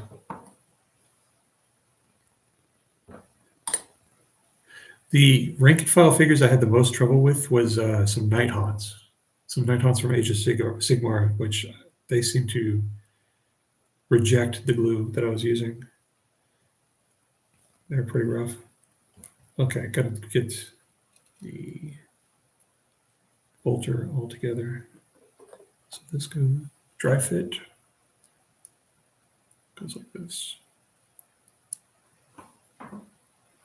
Yeah, that works. That works. Okay. Because I was using Age of Sigmar figs for the old world, and so I was basing them on square bases. Baking soda trick? What's the baking soda trick? I do not know that. I use accelerant for super glue. That's my only trick for super glue. Okay, this goes like this. Right. That is a brutal looking heavy bolter. Let's see. That's brutal looking. He's got a big screaming face. Okay, so with this, should I connect the hands first, or should I connect? I think maybe the hands first. Yeah. Make it easier to go on. Hopefully we get a good glue. It keeps super glue from hardening.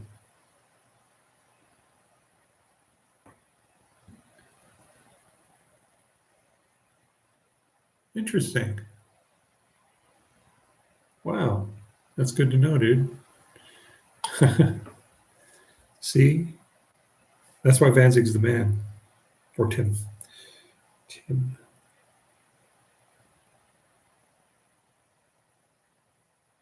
Okay. I have to hold this for a little bit. It's not going to be exciting.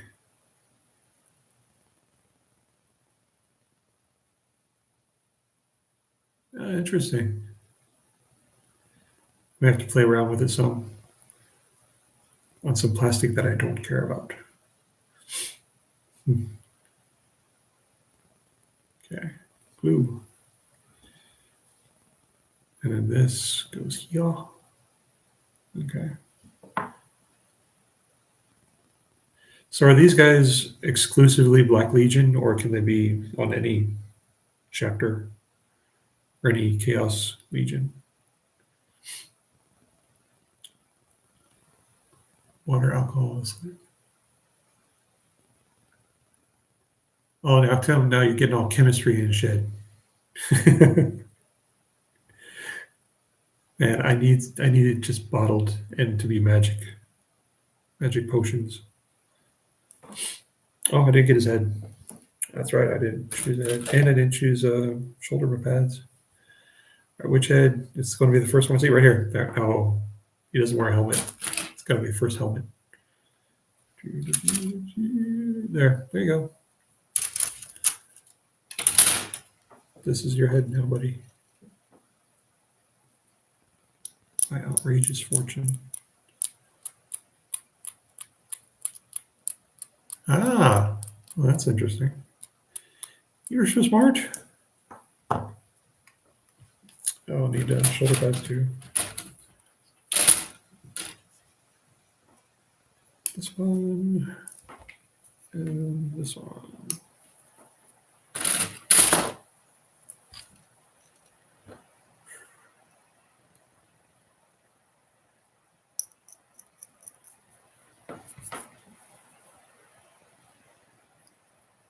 So have you guys messed with Trench Crusade any?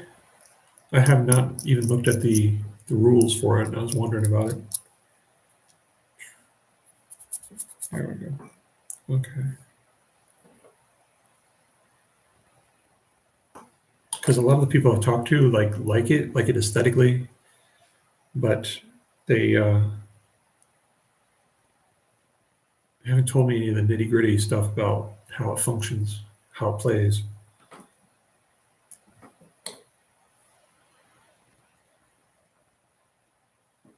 So I'm left with right now I consider it like, oh, it might be kind of fun to get some of the figures to augment Krieg, but it'd be nice if it was a good system.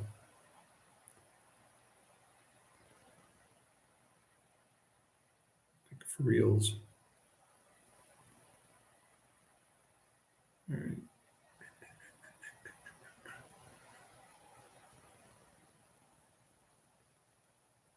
I'm taking a little bit extra time with this guy just because it's a fair amount of weight on his arms. I don't want it to just fall off. Relative weight. All right, shoulder pads.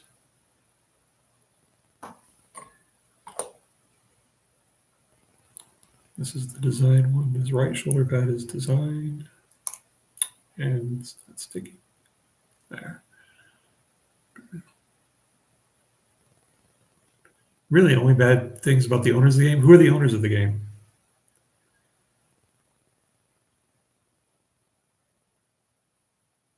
Because I haven't heard anything. I am out of the loop. That shoulder pad is not sticking. Well, I looked at the one kit. It's a plastic kit. It's $50 for 8 figures, so it's about relatively the same. The figures, though, are 28 millimeter, so they're roughly this is not sticking. They're 28 millimeters, so they are a little bit smaller. They're like Imperial Guard size. And I kind of can't see that. Like, it's great and all, but I feel like if you're starting, you shouldn't really jump immediately to Games Workshop prices, Which, I mean, hey, if the market is at will, comes out for them, then that's great. Good for them, because Games Workshop needs competition. But for me as a consumer, what I want, I might get a box at some point if I get inspiration on some sort of kit bash to do. But I feel like if you guys are familiar with Conquest: The Last Argument of Kings, I think that's sort of like what has caused them not to take off very much, because it's really great rule system, but their miniatures they're beautiful sculpts. Well, kind of. They're well done. They're artistic. Not entirely my aesthetic, but then they're almost or more expensive than GW in a lot of ways. So who knows?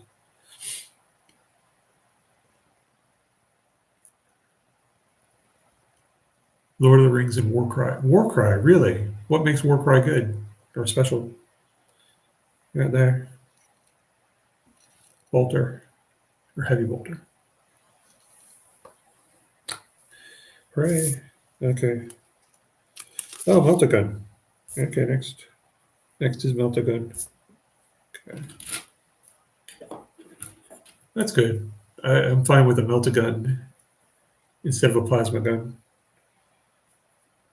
Because it lets me do that cool special effect of 3 different inks, which is like one of the only special effects I know. 30 there.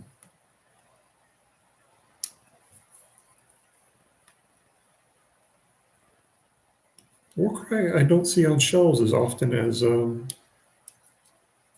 what is that other one? Underworld?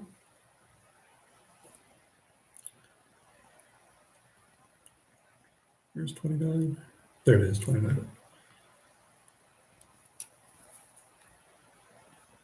Underworld has some nice figures. Well, I like the Dark Elves and I think I like the vampires. Very 3-dimensional. Oh, climbing, jumping.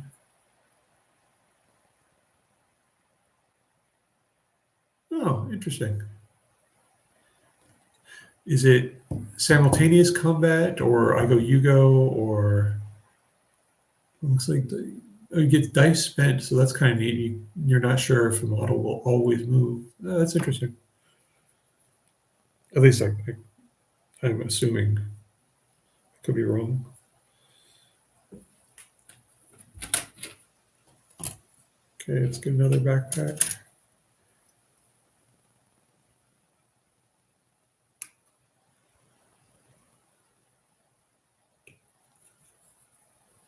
Alternate.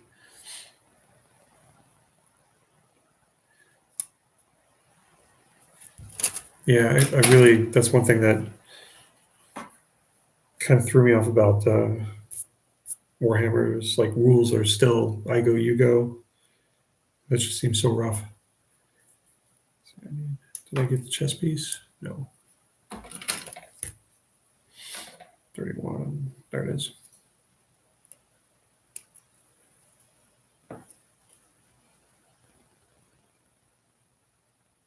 Also, special abilities take more dice. That makes sense.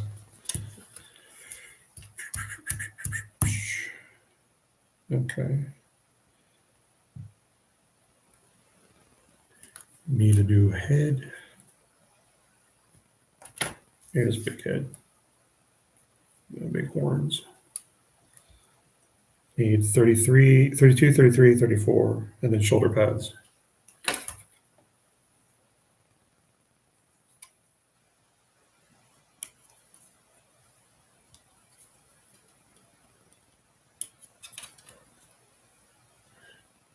But I imagine if it has a lot of verticality, then you kind of need to set the board for it pretty strongly for that. Let's see. There. 34. No, that's a flame. Is that a Melta? No, that's 34. It's Melta. It looks kind of like a flamer. But then again, flamers and Meltas do look very similar at times. Okay, and I need 32 and 33, the arms. Or probably over here.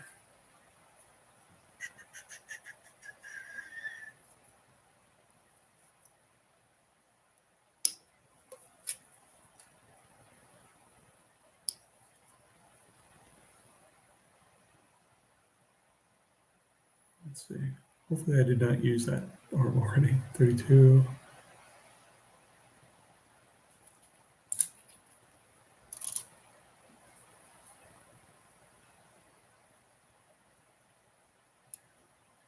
Oh, if you want to take a plasma gun or heavy, I'd rather have the heavy bolter than a plasma gun. There, 33. Plasma in 10th edition seems to be underwhelming. Cool. I'm just going to do it the way it has in the book here. I might be cursing myself later if I ever build a Chaos army, but I'm willing to take that risk.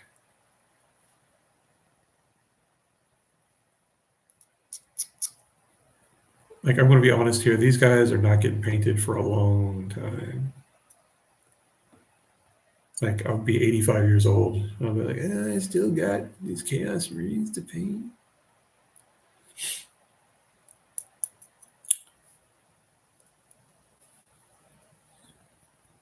For that time, I'll be using my cyber eyes and nano paint. Let's see. Meltagun, I guess, competes with this. Oh, does it? That's weird. I wonder why they split it up like that.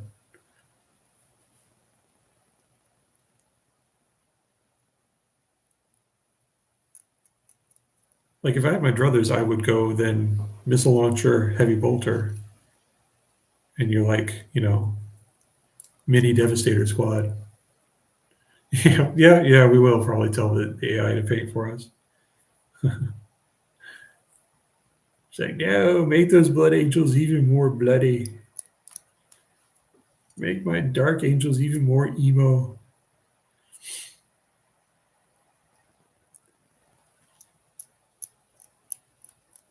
Yeah, missile guy. Yeah, see, that would be better.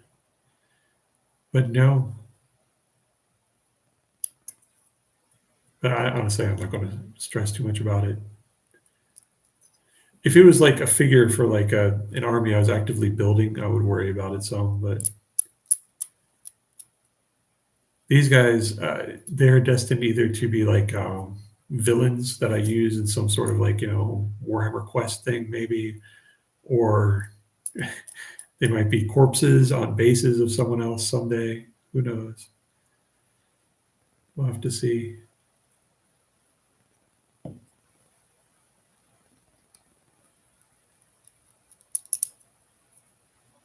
They have some really neat schniblets, extra bits and pieces.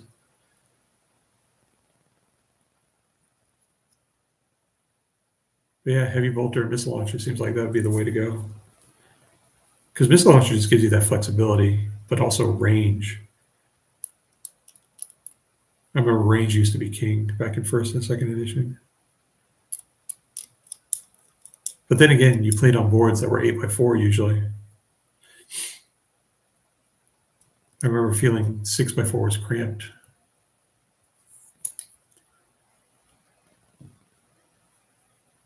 Plasma heavy bolter. Yeah. Missile and heavy bolter would be good. But, I don't mind heavy bolter and Melta. I don't mind it.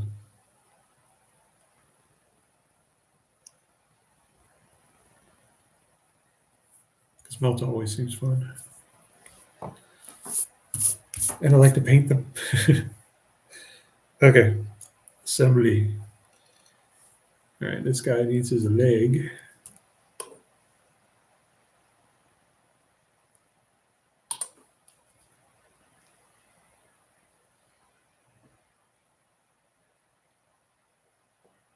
Now his chest.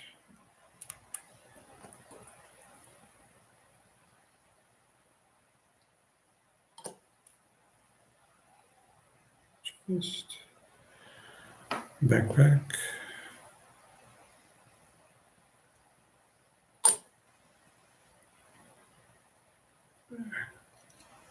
Man, it's been an hour and a half. I've only got 4 guys done. Well, 3.5. 3.5 guys done. I'm babbling too much. Holding the cool ammo. The bolter guy holding the cool ammo. I'll have to look at that guy. Look for him. Now, that's the thing with the combat patrols, magazine stuff that you get. You don't get the full instructions with them. So now I'm grumpy. Yeah, let's see. All right, I should probably hook this guy's weapon first to his arms before trying to mount the arms. Probably wiser. All right. Let's see. There. It goes like that. Goes at an angle. Oop. There we go. These fit so nice sometimes. Oh, hey, Blood. Oh, I'm glad you're back. You didn't say I didn't see you say you were heading off, but But we are on 3.5, and Vanzig has been keeping me entertained and chatting with me. We're doing good. We're doing good. I'm just doing the Meltagun right now. I don't know at the rate I'm going, I'm not going to be able to get to the other box sets tonight. Yeah, probably not. But since I've been having some success with the mechanics of streaming, I'm probably going to stream more often. It's always nice just to when I'm going to sit down at the desk and get some stuff done and have people to chit chat with. So I might not get as much stuff done, but it's much more fun. This is not fitting right. There, now it's fitting right. There we go.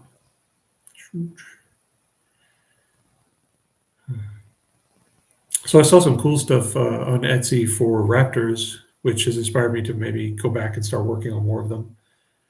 There's a guy who I think he's called Cyberbrush, and he does Raptops, and they are like unique resin pieces for Raptors. We're building Forge World units. Yeah, Forge World kind of sucks. Let's see. There we go. Some progress. Yeah, some of the aren't those though? Those are resin figures, so they're not as complex, right? Like plastic figures, you got tons of stuff to put on them. Although, I mean, I've seen some really complex resin figures too. Come on, guy, right there. Right, this guy's fit your arms.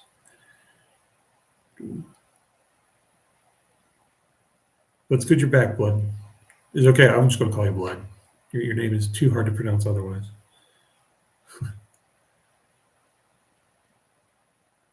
Did you get any of your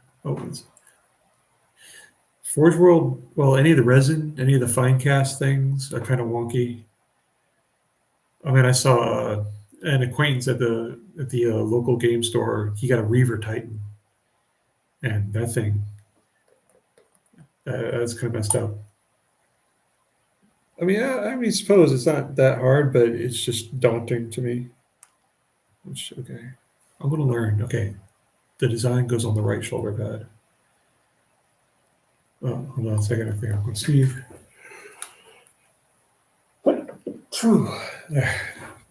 There. Dusty in here. Let's see. Cool.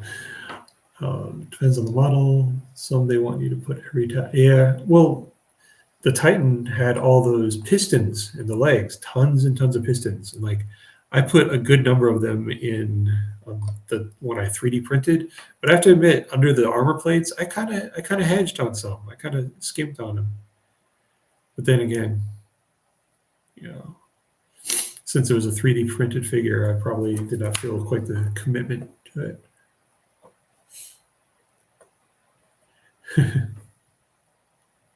It must be one of the 30K Primarchs, I guess. I'm guessing. All right, Melt-A-Gun guy, almost done. Let's see. Okay, Melt-A-Gun guy. Let's get there. Pew. All right, that's 4 down. We're getting a rhythm. Progress. All right. Next.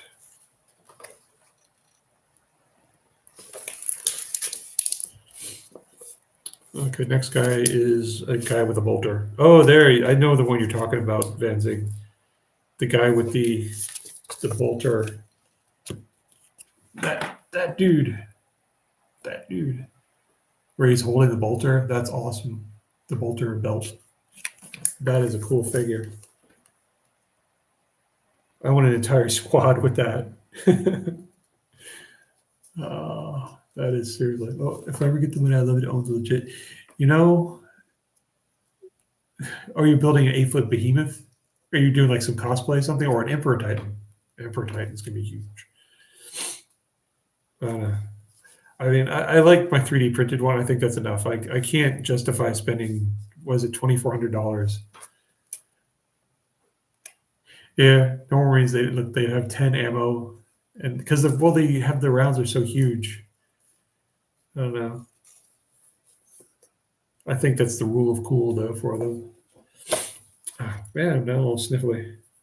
So okay, bolter guy. This is 1, 2, 3, and a backpack.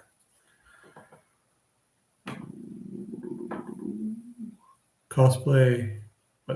Oh man. So by the gods, is that the title of something or of a series? Or are you doing a Space Marine cosplay? One.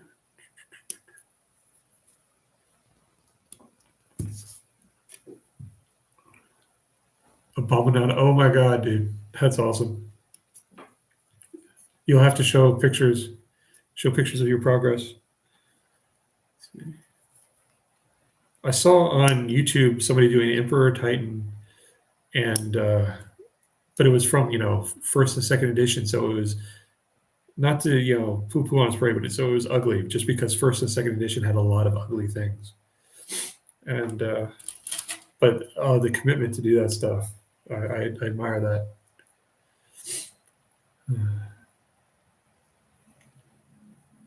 Recast to 3D, 3D print is what has helped me the most. I have to admit, I would never have any of the Titans. I cannot justify spending that much money. I feel like at this point, though, from that, my 3D printers have paid for themselves. Like they could stop working tomorrow and be like, okay, no, that's it. I'm just destined to do no more. That's not true. I probably would finagle with them.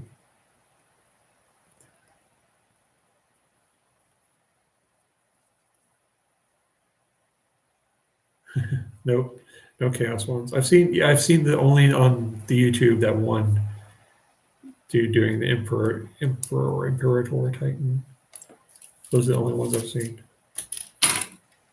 Some people had old warlords. I saw one guy had the ones with the beetle shells and one with the old. I don't want to say Mars pattern. It was the other pattern, but it was all blocky.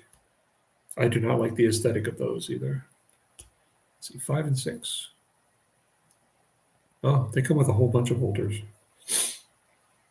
Let's see.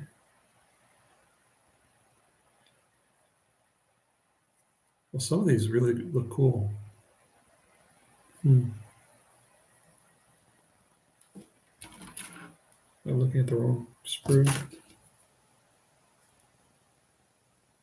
Yeah, that's right.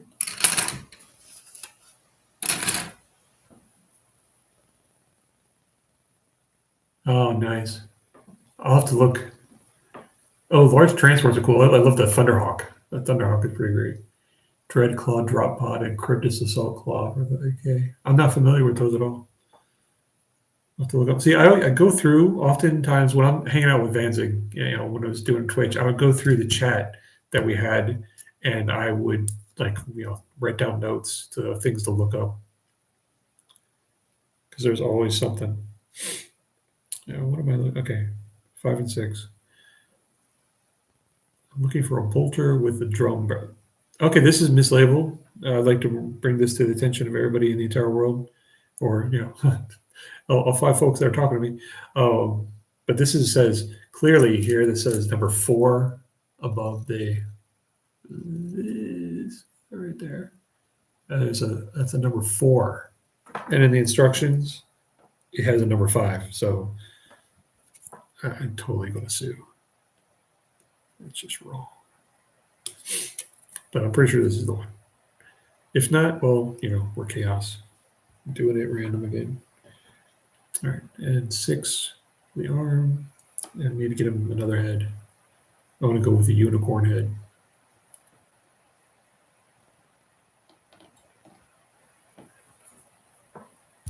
Oh, Reeds get a little boring too. Chaos gets a giant spaceship claw. Oh, neat. See, Vanzig is a store of knowledge. He is his own chamber of the Library of Alexandria. I'm looking for number 6. Over here. Nope. Nope. Nope. Oh, that's a cool helmet.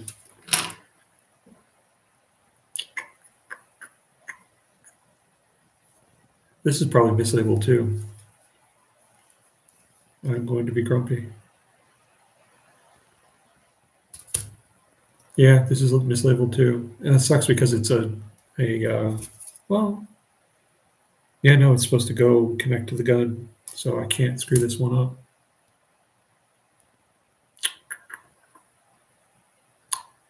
Yeah, I am. Yeah, 350. Yeah, the reprinting or recasting, is that what it's called? I've not done that. I've not trusted it enough. Oh man, this sucks. I'm not going to be able to tell. It says 6. This is wrong. There is no arm.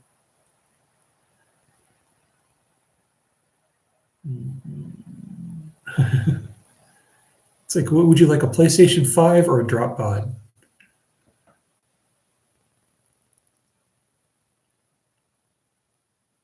Oh, they get to charge, dude. Is that with the new rules too? I need to figure out. I don't want to like. You know what?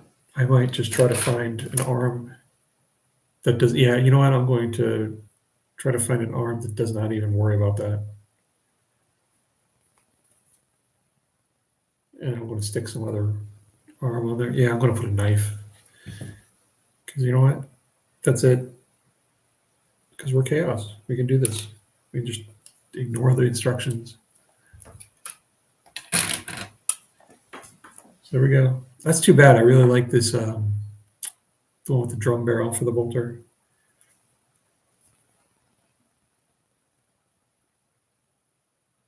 Oh wait, I almost just screwed up the, this is the one that connects to the belt, I think. So I better leave that one good. Or maybe I just find the right damn arm.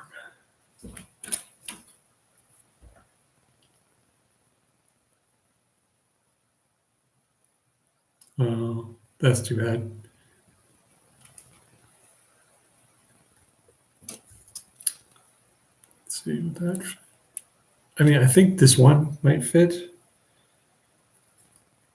I think it should, but I worry it might not.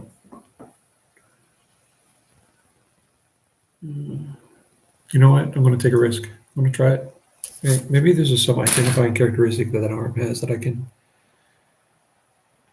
see. It looks like, okay, the arm looks like it's a little open. That's not it. That's not it. The arm is like a little bit lowered.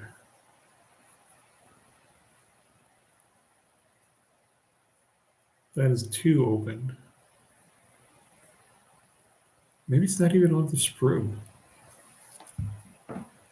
Oh wait, no, is that? I think this might be it. All right, let me give this a try. Oh, it's $30 for 5 tornadoes instead of, yeah.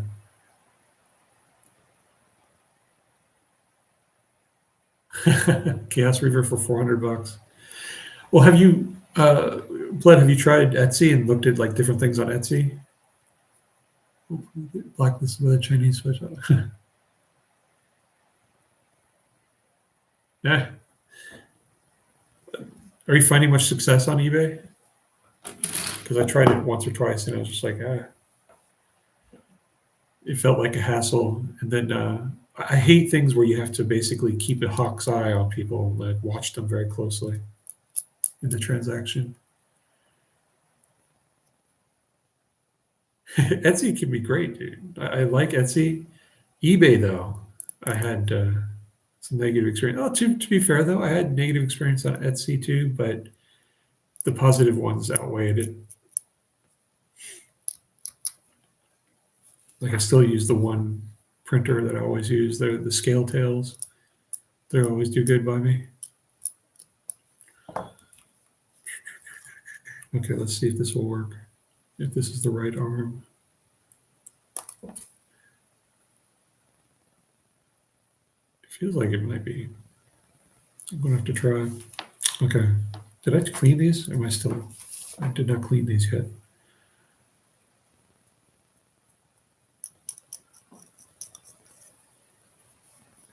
Yeah. 3D prints from Etsy. Somebody was telling me that Temu, you can get some good like or filament, like vehicles and stuff printed on there for very cheap. And I was like, if I didn't have a 3D printer, I would, a filament 3D printer, I'd consider it. But then again, Temu's gotten hit by lots of craziness lately. So many old lines.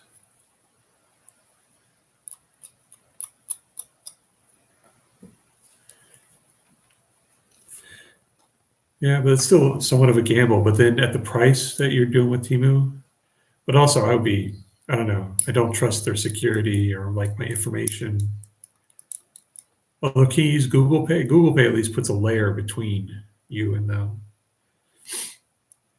But still, I'd be iffy. Like it took me a long time to just warm up to Etsy.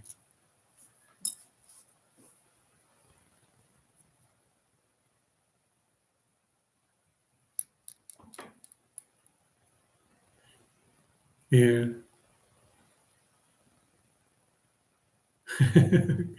That's cool, Blood.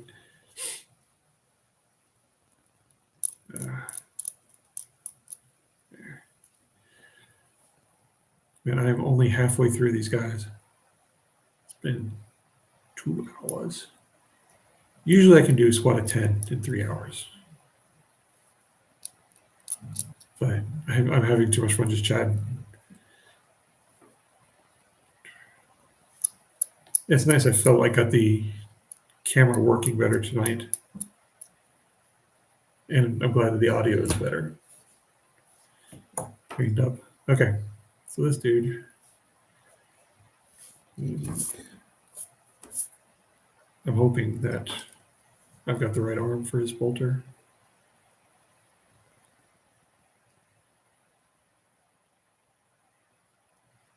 Do I have the wrong leg? Oh yeah, he's stepping forward.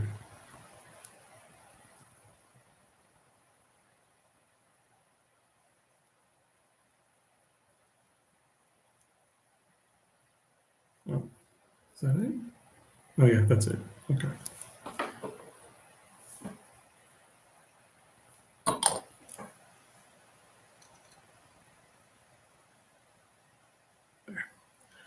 Okay. eBay and Etsy are the safe ones. The private websites, PayPal or Shopify. Yeah, see if they have Google Pay. That's a little bit easier to swallow. The private shops, though, they do give you more of a discount usually. Okay. Let's see. Got the chess piece now.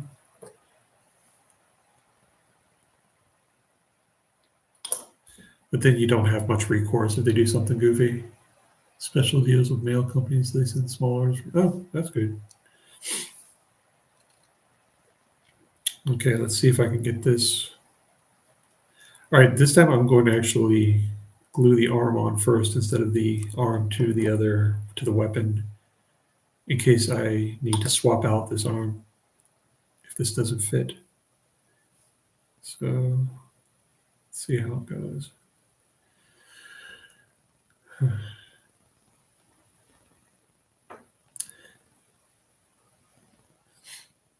But I was looking at like third party or used miniature sellers, and there's one like Fenris Gaming or something, and I saw that they had like a Phobos Captain for $15. I was like, oh, nice. It was assembled already, but I didn't mind that too much. And they had some like aggressors fully assembled for $25, and they looked like they were assembled, and the person didn't clean them very well, but yeah, I can always do that. And that's a big discount. Well, let's see. The nice thing about recasts. Yeah. Well, I remember there was a guy on Etsy who constantly he just would reopen his store. He would reopen it over and over and over. It would get closed. Games Workshop would get him because he was doing like a lot of different things like Titans and stuff and selling STLs. And I remember he like I bought some 8mm like Legions Imperialis guys, and I remember he kept talking to me after he got banned, telling me about different things that he was trying, wanting me to use his website or his new accounts and things. Let's see. Oh, let's see. I missed what you said, Blood. I needed some heads that were missing for another order, so I said surprised me with the plate. Lost it 2 months ago. Oh my gosh. I've never had a USPS lose anything in mine yet. That sounds you have bad luck, man. Because if you're buying like if you try to return them, eBay would ask you to give them the shoes to sell before they pay. Yeah, yeah. Well, you got you sorted out. Cool. I just hate. Okay, the thing is, I do this to like relax and have fun, and I hate having that like mental overhead of having to follow up with people. You know, I get enough of that otherwise in life that I just want this to be relaxing. That's wise then, Tim Vanzig. Okay, I chose the right arm apparently, or there's multiple arms that'll fit this, but I think I got the right one for him. I think. Yeah.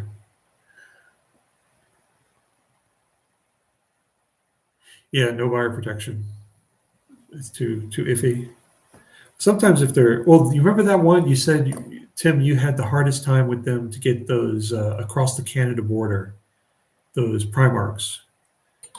That person I used their personal website. They took forever. It's like when you use their website, they lose any sense of urgency because they know your recourse is much less. Many or fewer options, rather, as Stannis would say.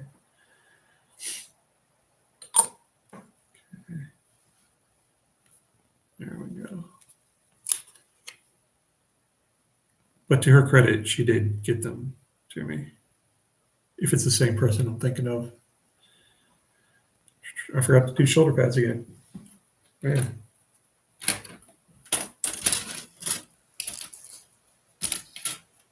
Okay. They have very cool shoulder pads for Chaos.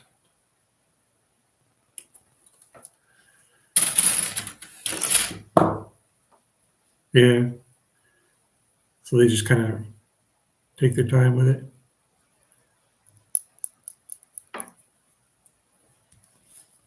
Oh, one interesting thing I saw on Etsy recently was a guy who was just selling torsos and legs for Marines. You know, they're like recast Marines torsos and legs, just so you could use all of your remaining, like, you know, heads and arms and weapons from all the extra parts of sprues.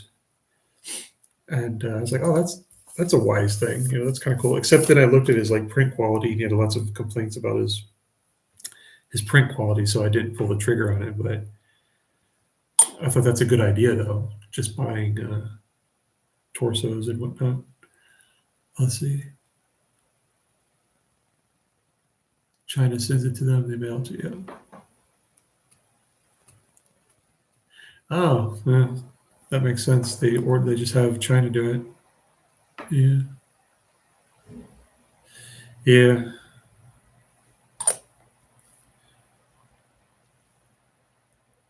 I think that's kind of why I stick to one guy that I trust. Like he's been kind enough even to like I'll say, hey, I like this line of prints. Is this something you might be interested in? And he'll go get them and pick them out and then print them for me. So it's very nice. Okay. Oh.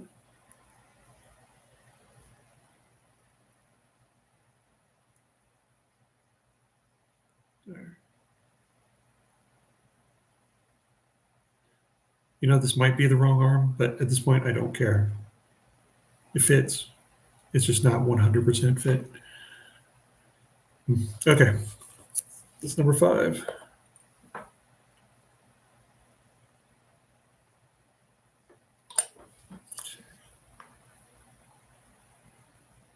There we go. Stick it to the base. It fits. It ships. Yeah.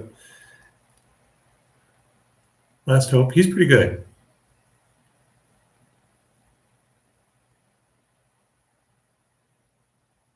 Yeah, some guys will just do an entire plate and say, "All right, here you want helmets. Here's all these helmets." Because they have to do.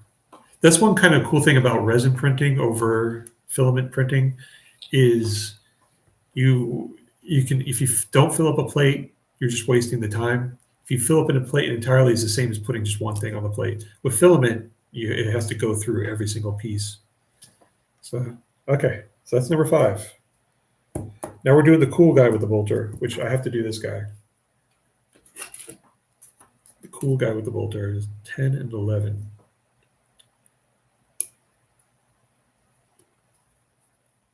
Yeah, I wonder. What. No, wrong scale. I was thinking maybe I could take this guy and make him a raptor.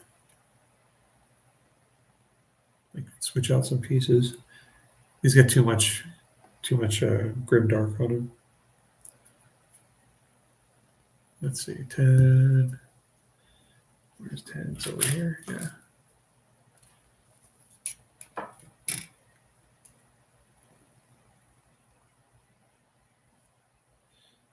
Okay, this is kind of irritating. They swapped the numbers on this one. This is 11, and I just chopped out 11. So there are 2 11s. And that's an error on the sprues, not in the instructions. That's interesting. Okay. The backpack.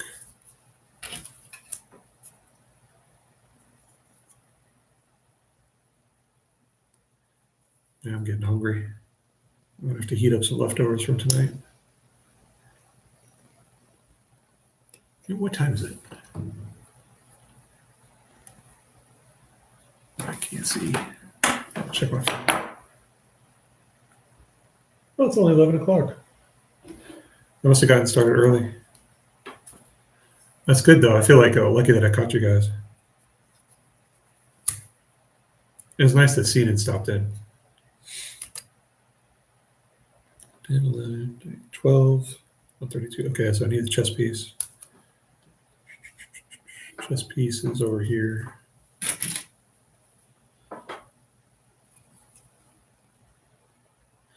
I think that's one of the major things that I like about Warhammer and miniatures and stuff, is the capacity to make them your guys, is to put your own little customized bits on them. It's so nice. Oh, this guy with the belt has got extra pieces. 13 and 14.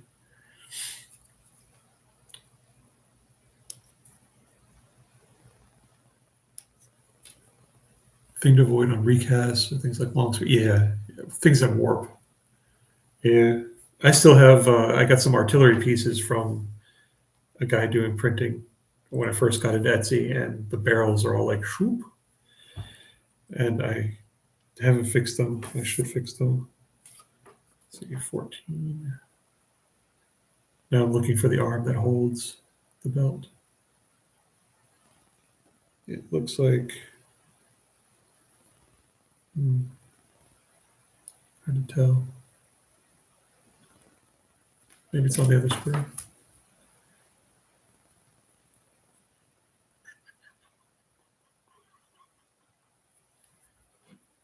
Over here. No. Well, this sucks. I can't find that other arm.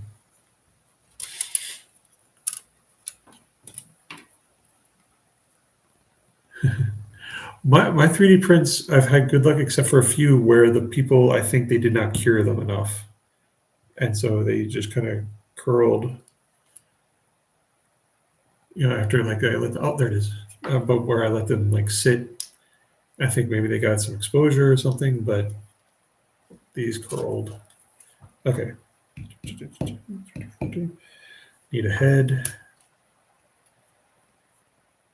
Not that one. This one. Maybe shoulder pads.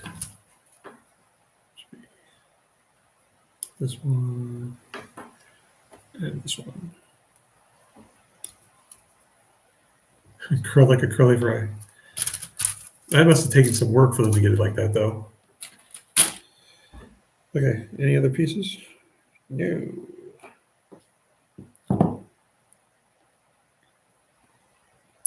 It's like these instructions in here have like little bits and pieces. Warped.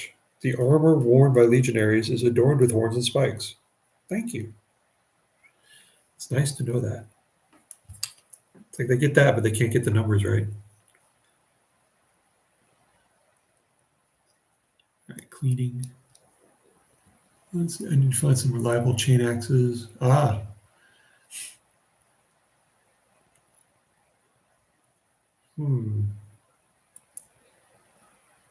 I don't think I've seen any chain axes. I've seen lots of axes in general.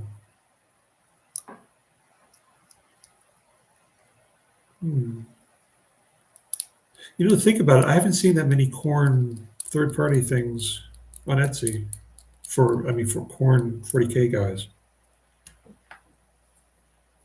Oh, I've seen some juggernauts. That's about it.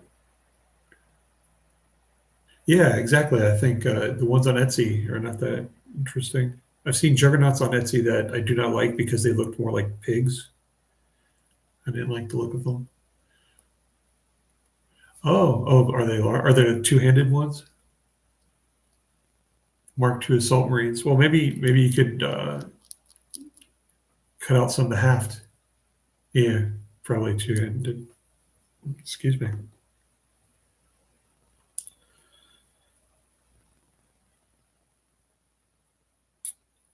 You get plenty of the Blood Angel two-handed sword ones, eviscerators.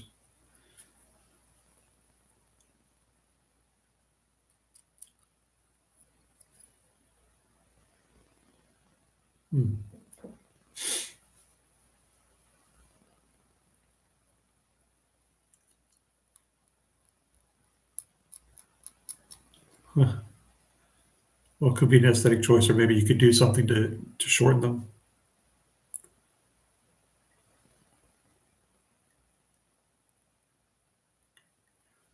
And more wool blinds.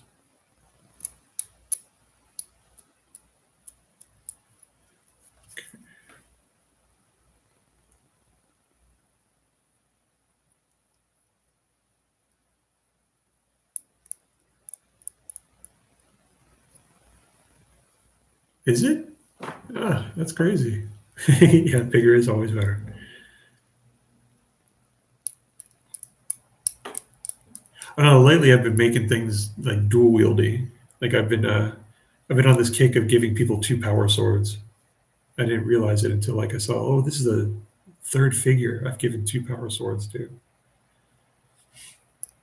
Like one was a blade guard, another was a Terminator captain, and another was my jump captain for Blood Angels. I hodgepodged out of a Justicar, something.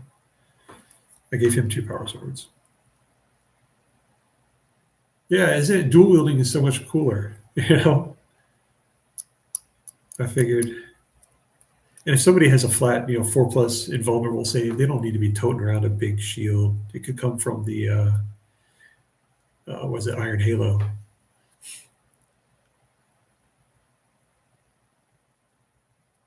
Really? Oh, that's too bad. I would just do it for the prettiness, for the looks of it. All right, we're going to embark on the coolest bolter guy ever. with his chain, holding his chain. I want to see how that goes. Hopefully I don't mess him up. There. All right. Rule of cool, exactly, dude. Exactly.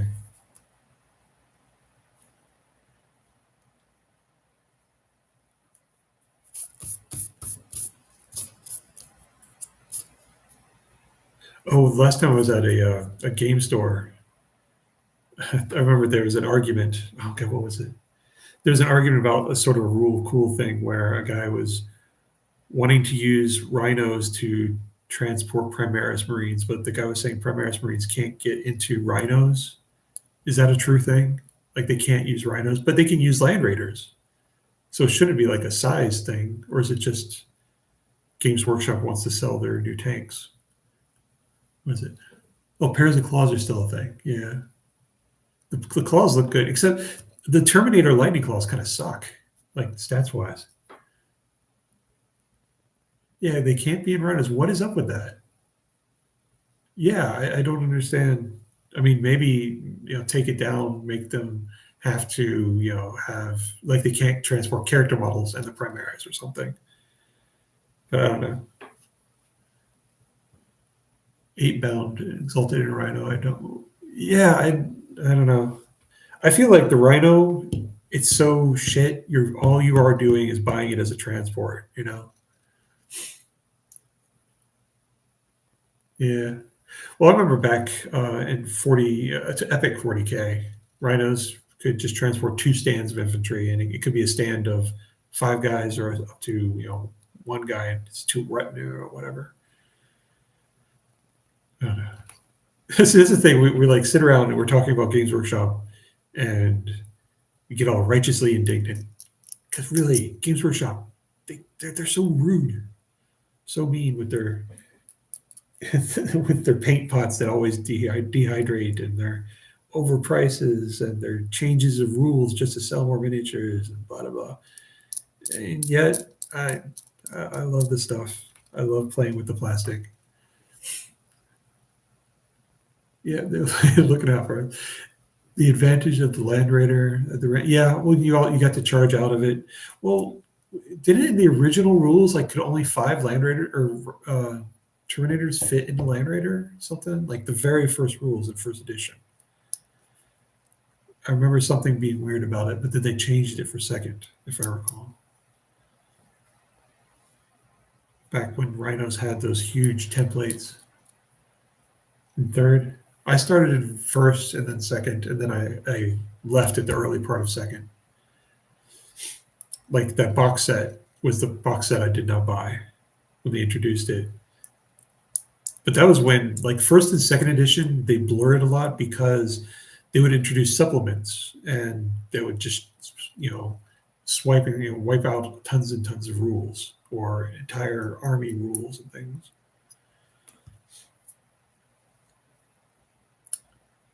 Tech Marines? Well, what do you like about Tech Marines, man? I mean, the way that they made them, you kind of have to take them nowadays. You have to take Tech Marines to make sure your guys survive. And that +1 to hit's nice. What about Hammer around 05? Oh, really? What brought you into it, though? You're recovering, right? But like, what of the zeitgeist got you into it?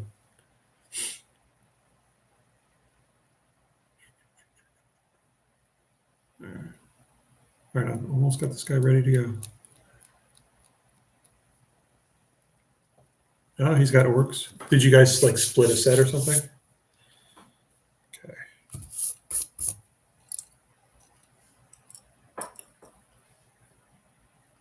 Yeah, Chaos is pretty great though, but so many different flavors now. Oh, are they combo? So Adeptus Mechanicus and Space Marines, you thinking? I like the robot arms. I like there's some really cool ones. I like some of the Mechanicus. Yeah, the Mechanicus character models are very cool looking. I don't like their troops. I like the Castellan robots though. Well, let's see. Oh, he won't paint it. Oh, that's too bad. But painting can be very daunting for a lot of people, and it takes up a lot of time. I remember I had a friend. His name is Mercy, and he loved to play the game, and he would always like meta the game, and he would. Uh, his whole thing was playing in tournaments and getting other people to paint for him, and and so he'd make like side bets and things to get people to paint for him.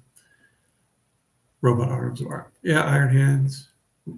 Iron Warriors are cool. Iron Hands are cool. He did. He finally painted. Oh, that's good. He kit bashed the Tech Marine with stuff from Mechanicus. Oh, really? I haven't seen the Warsmith. I'll have to take a look at it. I'm gonna have to go through this. You've given me like 5 different things to look up, dude. Okay, there. Dry fit.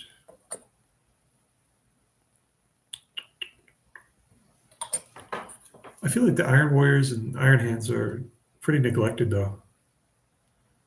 Although did get a new guy, right? This fairly recently, a new was it a captain or a chapter master?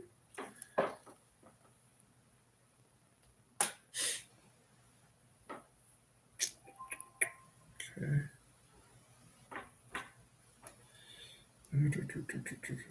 Okay. This is going to be elaborate to set up his gun. So we got to connect his hand to the belt. Like this. Like that. Okay, this will be a second here.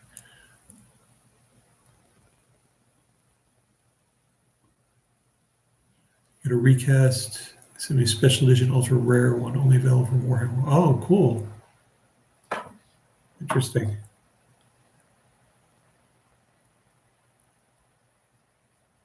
Between 2 Warhammer Heroes Series 1 and some Assault Intercessory bits. Oh, the Warhammer Heroes from, were those guys Blood Angels back then, the Series 1?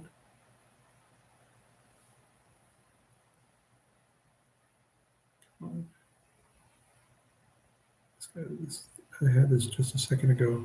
There we go. Those are some cool figures. I totally missed out on those. I did not get those guys. I got the ones that were later, that were I think the Ultramarines. I haven't seen the Dark Angels at all. Like they're just not out there for me. Look at this one. This guy, I'm going to have to do the arms onto him and then connect the belt. That's going to be a thing. I should put his backpack on first, though. Be easier to hold on to that way. Legion Praetor is fun. Do they have any special rules for them going with the extra arms and stuff? The rocket guy and the Auspex guy. I'm not familiar with those moldings, unfortunately. Wait, is the guy who's got like the walkie-talkie Auspex holding it out? I think I've seen him. Okay, I'm going to put this.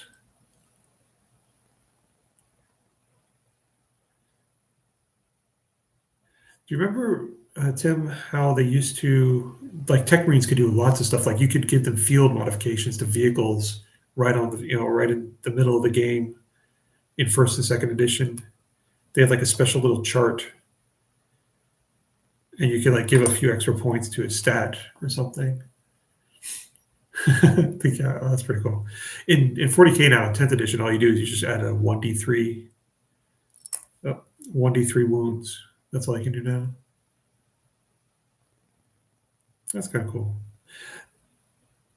So have you warmed up to the most recent 30K rules, or do you still not care for them?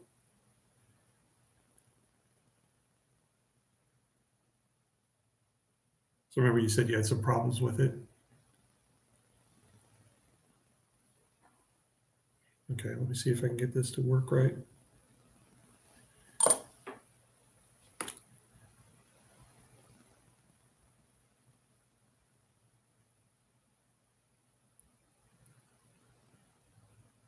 Oh, crap. Crap.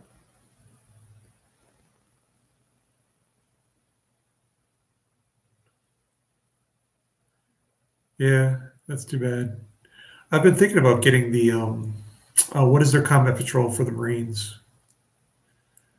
I don't remember what it's called, but they're the 30K combat patrol equivalent with 2 squads of Marines, a Rhino, and a Dreadnought. And I was thinking of just getting that and taking some of my Blood Angel heads and arms and stuff that I have left over, and make something out of it. I got plenty of jump packs still. Maybe making another assault squad, something like that. This is not working. This is not working. I need to glue it down here.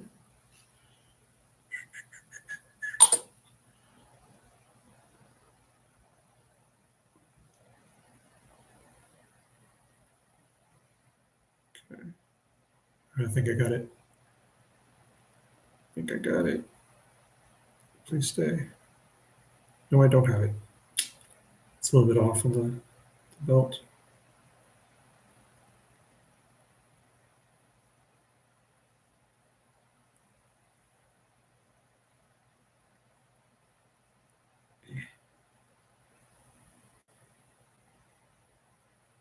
There we go. There we go.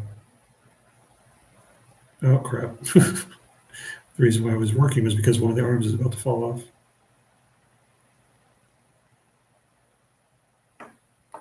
Stay.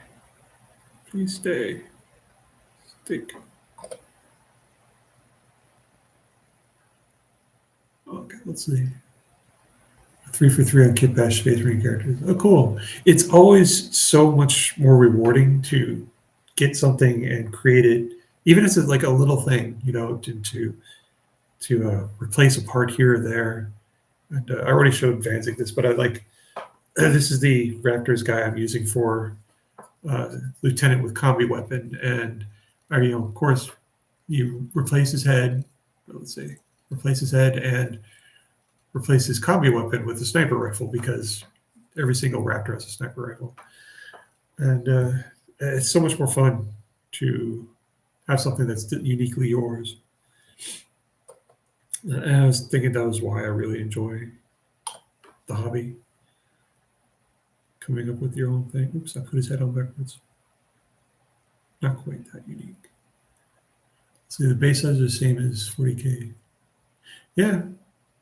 They're slightly shorter though, aren't they? Since they're, firstborn guys. So I was thinking of just making them look a little bit wild so they fit in.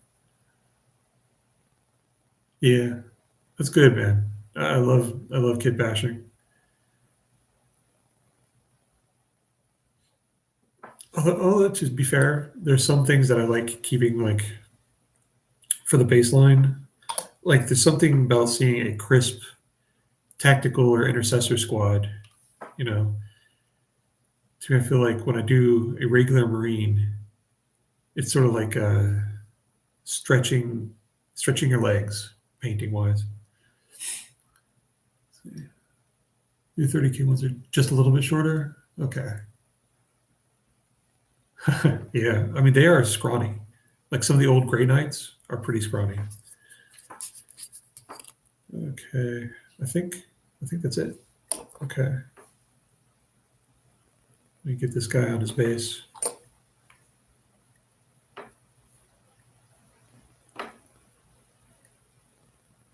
Hopefully this sticks.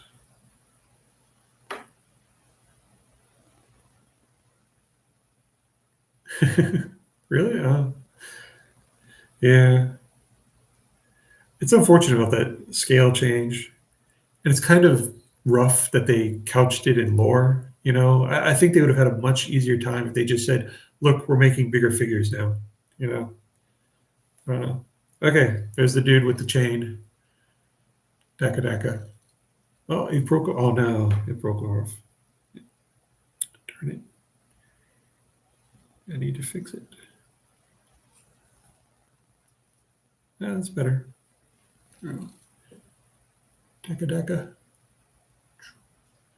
Okay, he's the coolest guy so far in the squad. Do they? Okay. I still haven't gotten any 30K figures, so I'm thinking about it. Your War Dog Psyker. War Dogs can have Psychers? What the heck, dude? I didn't know that. You were talking about the knight, like the robot guy. He can be a Psyker. Okay. Next. Is that it? Got it? Oh, got that. Okay, so this page is done. Garbage. All right. Now here we go. We have 4 more to go. I think there's just straight guys. Oh, trying to feel.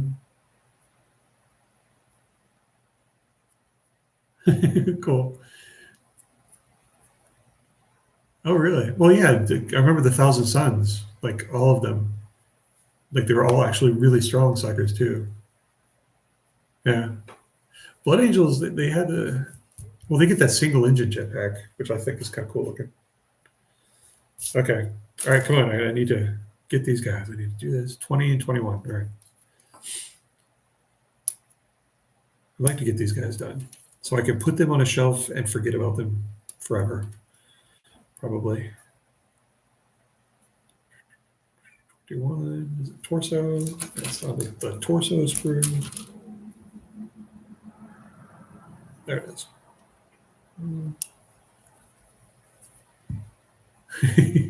Eventually, yeah.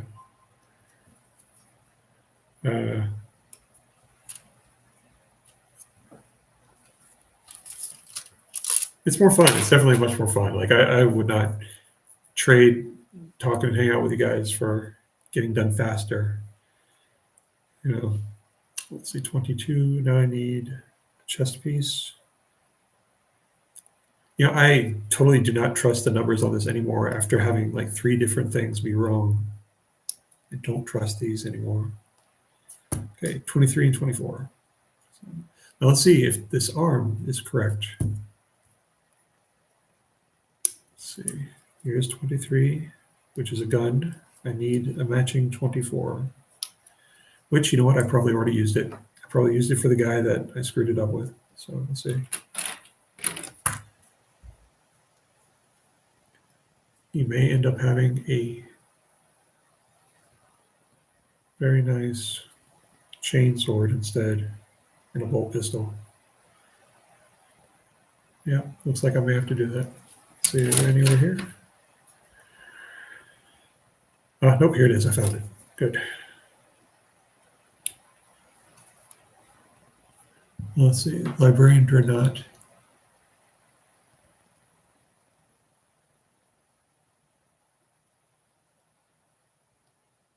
Oh, cool. They still have that, the old scale between strength and toughness, where you could just be outright say, no worries, no damage. Okay, now I need a head and shoulder pads and a backpack. Let's see, this head has extra horns.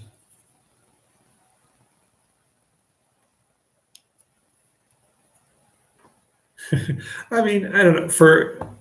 It was kind of fun, but for gameplay, I don't know. Is Demons of the Ruin still within 30K? Oh, I don't know. You'll have to ask Tim. Tim will tell you. So,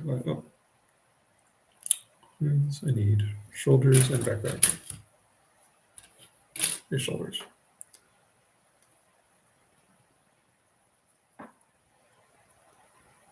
Ooh, that's really cool. See, they have the best shoulder pads, man.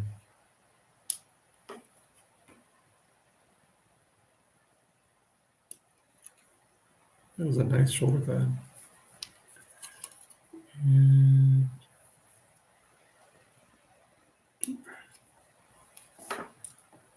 backpack. Let's see. Oh, that's too bad. Okay, backpack.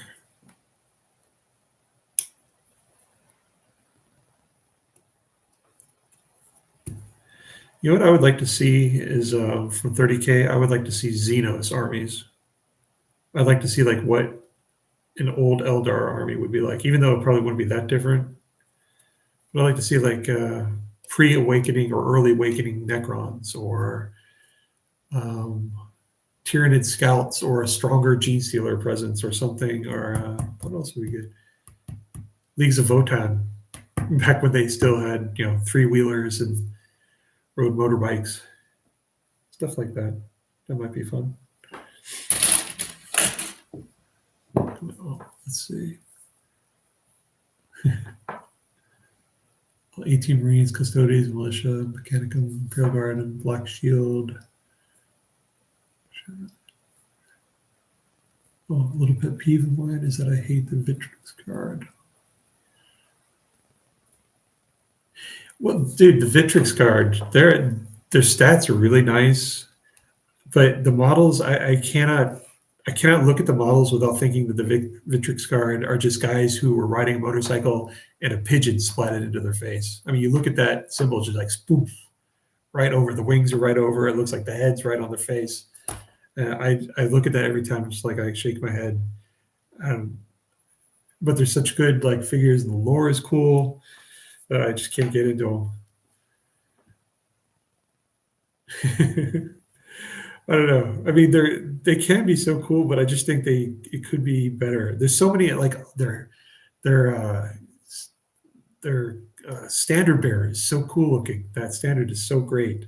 Like I really want to paint that, you know. But I'm such a bad person that I see that and I can't get around it too easily. But so many of the new Ultramarine figures are so nice. My nephew has some Ultramarines. Yeah. Their hometown name on. Well, you know, wasn't there something about the Space Wolves? How their whole name was mistranslated, and they're supposed to just be the folk or something like that, or the people of Fenris or something like that.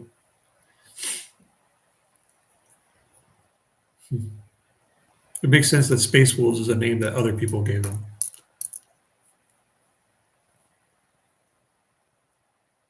When did the Black Templars come about? Vilka, the route. Okay, Vilka Fenrica. I think Vilka Fenrica means family or people of Fenris. But what year, like real life year, did the Black Templars come about? When did they introduce them? Because when I was playing, they weren't a thing. And then I see that they're pretty popular now. I like their shtick. And I like no psychers. Because I remember playing, I always hated the psychic phase. I was like, oh, guys, take forever. Second founding. But I mean, what year? Like physically, was it 2005 or 2004, something like that? Oh, were they? Third edition. So not too young then.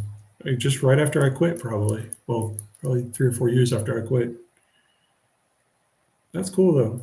I really like the look of them. 1998. Yeah, I like they have the best tchotchkes. All the ornamentation, iconography. Wow, these have some really strong mold lines. That's going to be hard to get at that one. Yeah, there we go. Was second Crimson? I thought second was Blood Angels, the weird like yellow and red Blood Angels.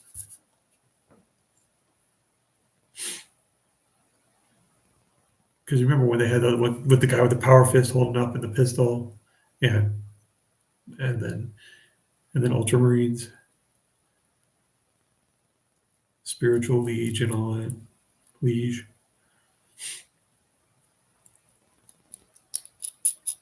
So many mold lines here.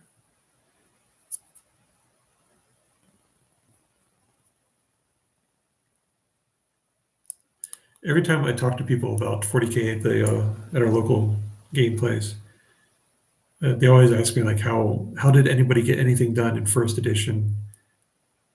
And I said, I told them like, every episode or every issue of White Dwarf came out, changed things pretty decently. And every time, every supplement that came out, the new army got new rules, and they always would put in like extra rules that changed the base game a lot of times. Old, yeah, I am very old. Yeah. Well, I mean, I have to face it. Like, I mean, I still kept my nose like aware of what was going on with Warhammer, but I didn't really play it because, like, I went off to college. I sold my Eldar army, my Orc army, and I didn't really look back for the longest time until, like I said, my nephew. My nephew is like, "Hey, play 40K." So that was a lot of fun. Okay, this guy is back. All right, back to gluing. Yeah, Vanzig and I are old timers. You can tell by the inherent grumpiness and dwarf-like attitudes. Okay.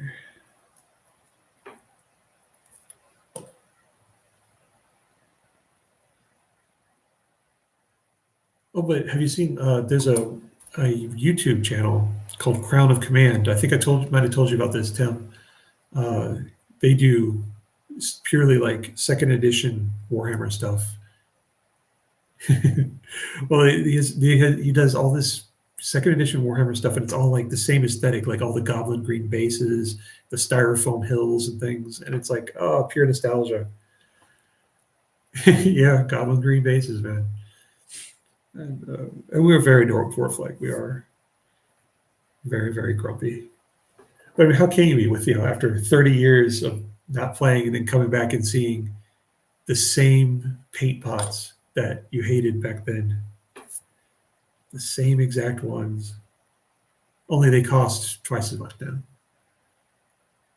But yeah, let's say, okay, gun, get gun first.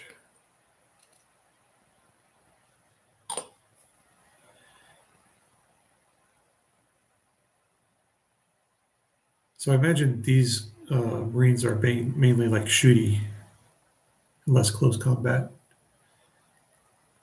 because it seems like only one guy has a close combat weapon. So I guess they're like a tactical squad equivalent. Should make sense.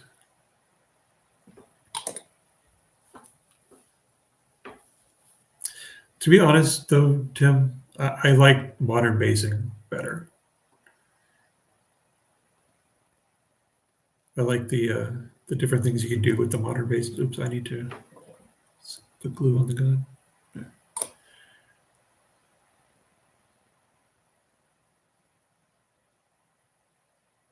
There we go. Because like all the Vallejo options you have now of different types of mud and like water and different debris and things, I love that stuff. It's made basing so easy. I think all these guys are roughly the same, so this is going to go a lot faster, hopefully.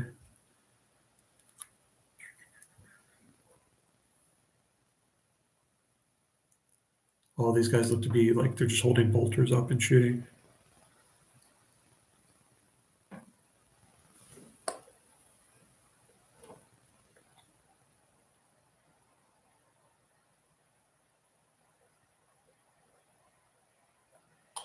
Hmm. Bloodthirsters are really nice figures.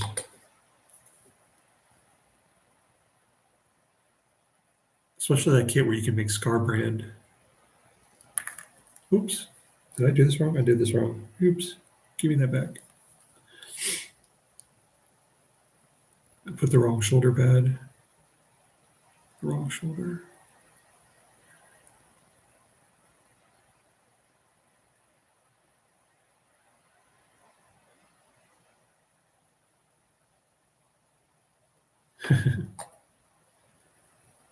Lorgar was a psyker? I'm probably thinking of somebody else. I didn't know Lorgar was a sniper.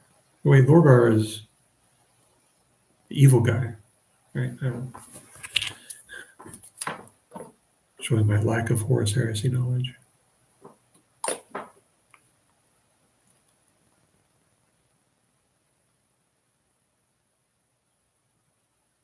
Oh, he's the word bearer. Word bearers. That's right. I think. Eh, blood letters are cool.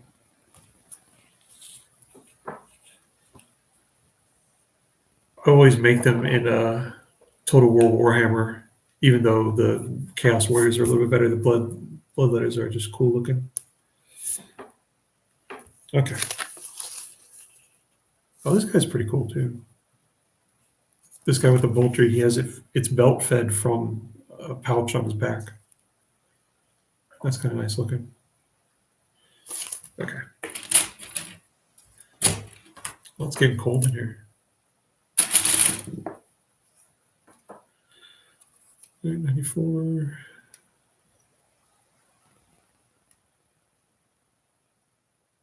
What's going on? Oh.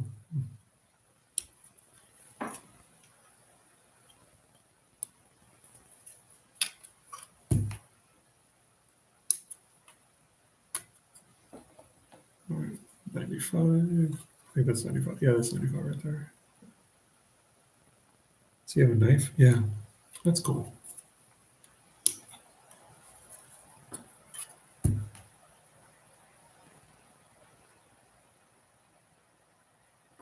Oh, really? Whenever I have to paint skin, flesh tones, and stuff, I do the skin tone and then the flesh wash, and then maybe dry brush a little to touch it up. That's been my default. I don't go beyond that for detail for the most part because faces have been my main. Yeah, that's a good idea. Slap chop is good for good quick results. What am I missing? Okay, 96.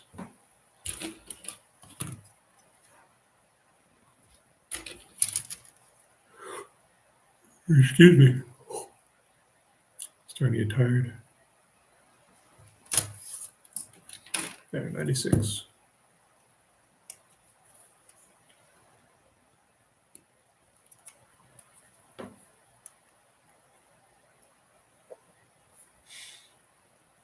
'97, '98, '99, 100.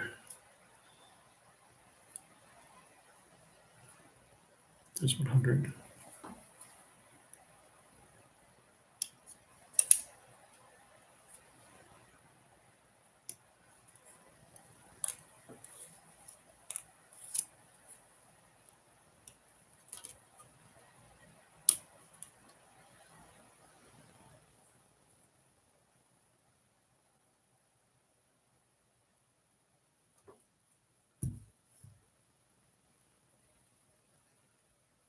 Yeah.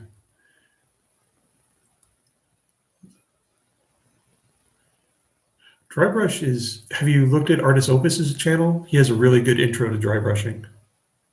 If you get a chance.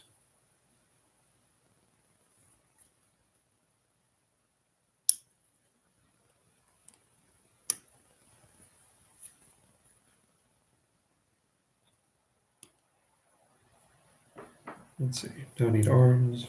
97, 98.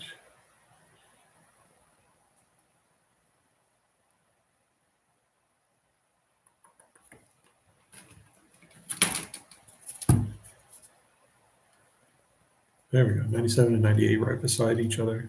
That's how it should be done. 97,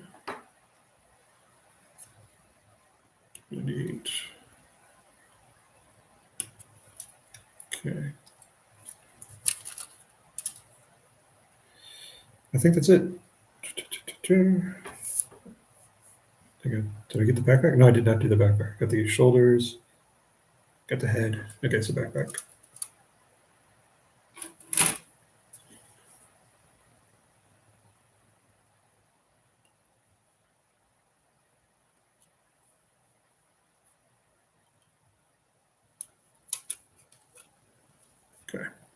All right. Cleaning. The slap shop is a good system, and getting facility with dry brushing is very good.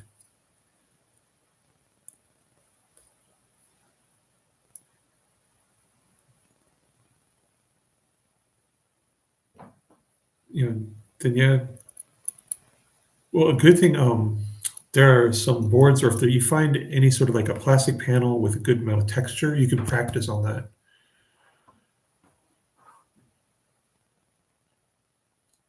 Yep. Slap shop is really nice for just getting some good results in table ready things.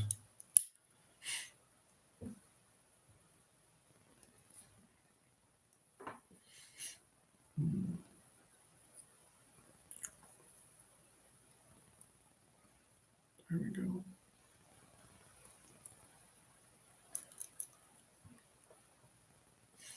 And these chaos guys have so much detail on them when you look at them close. So many little bits and pieces. Well, Marines are very straightforward. Well, most Marines.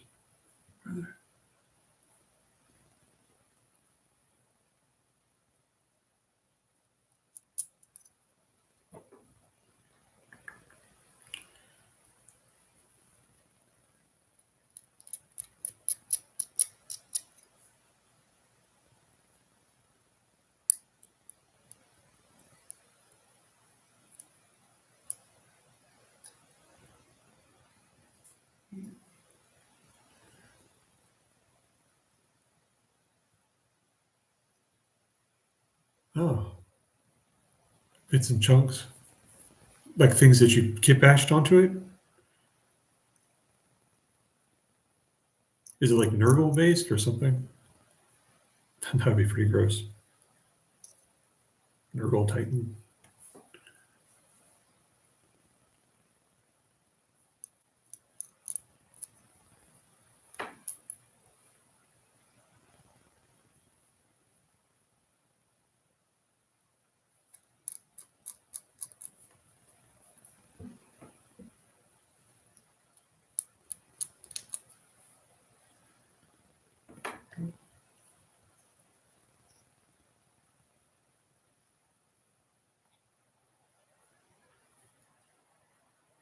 Well, for me, getting consistency from one piece to another piece to another piece, if you're doing like a heavy wash thing or base, if you that then it's actually might be good to do different shades.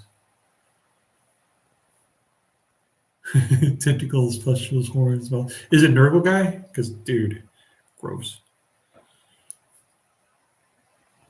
Gross.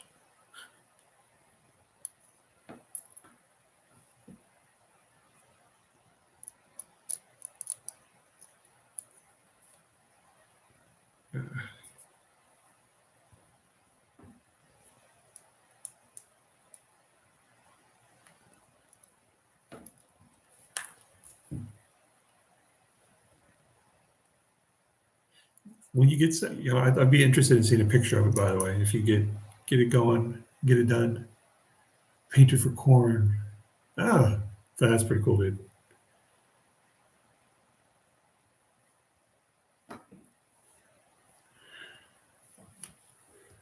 It's kind of fun. Oh, excuse me. I'm getting tired.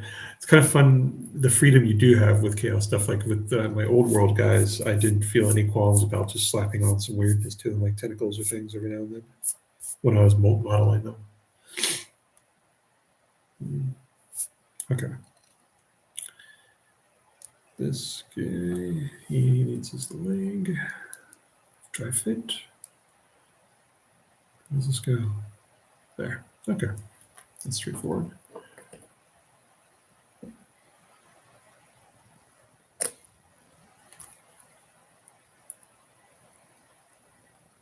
Oh, bugger. There.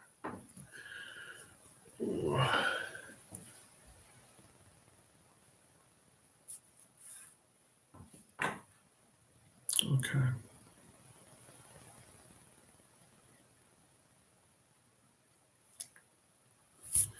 And chest piece.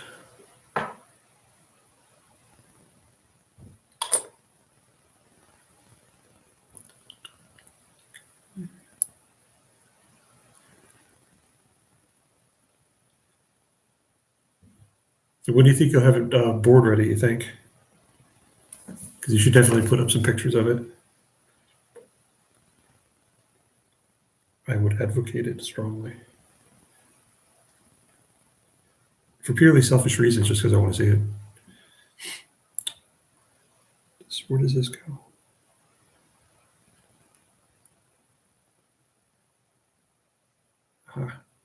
So, does it go like, yeah, it goes like that. I think it goes.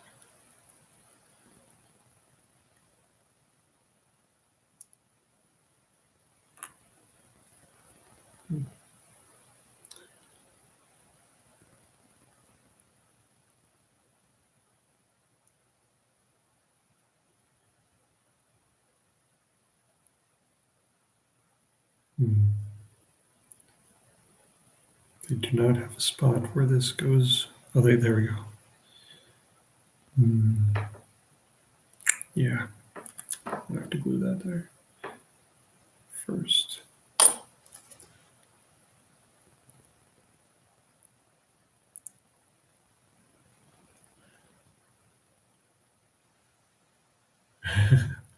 Well, just, sometimes if you have any questions about like a technique you're going to use on him, then, see if you can test it out on something similar, because it's easy to spin some primer and some plastic to look at the effect than to worry about putting it on the main thing.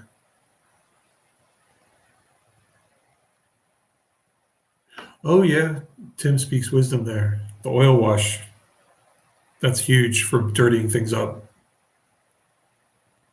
But it's a little, it takes some getting used to manipulating the different, like getting, if you've never used an oil wash before, you need to get used to the steps and keeping things separate. And I only recently used it a few times. Yeah. The oil wash, you have a lot of freedom to change it after the fact.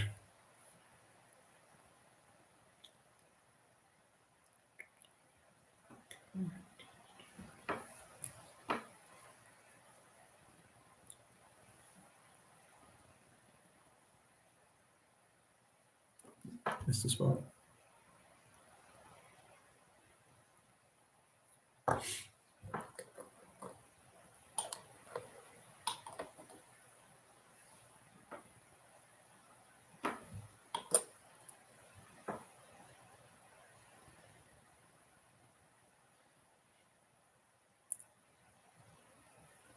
So you have to accept that the recesses you cannot reach will forever, those will be dark. But that's usually what you're going for. But it's good to use it on heavy mechanical things or nurgle things, dirty things. Like a black oil wash is very good for giving that like lubricated mechanical like legs of a titan or a knight dreadnought. Yeah, I was going to use an oil wash if I ever do the one of the titans.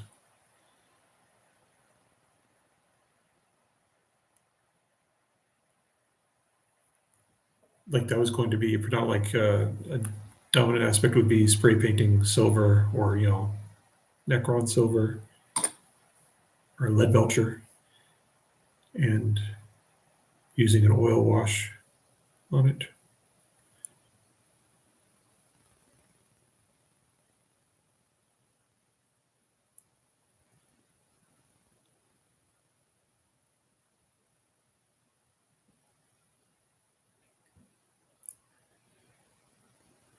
Trying to see. Oh, Vanzig, there's something I was wanting to ask you about. Have you used that the stamping stuff that people that the Goblin Goblin hobbies? They use nail stamping stuff to do emblems and things on figures. Have you messed with that or looked at that? I thought that was pretty interesting. I haven't had a chance to mess with it much. Stamps. Let's see. Uh, Okay, they're metal sheets with emblems on them. All right. And what you do is you take basically nail polish, or it's like they say their formula is a little bit different, and you put that over it and you use a silicone stamp. And basically you put some of the polish on the spot on the stamp, you wipe it off, then you impale it with the silicone and it creates a transfer on there. And if you're quick enough, you transfer it onto the model.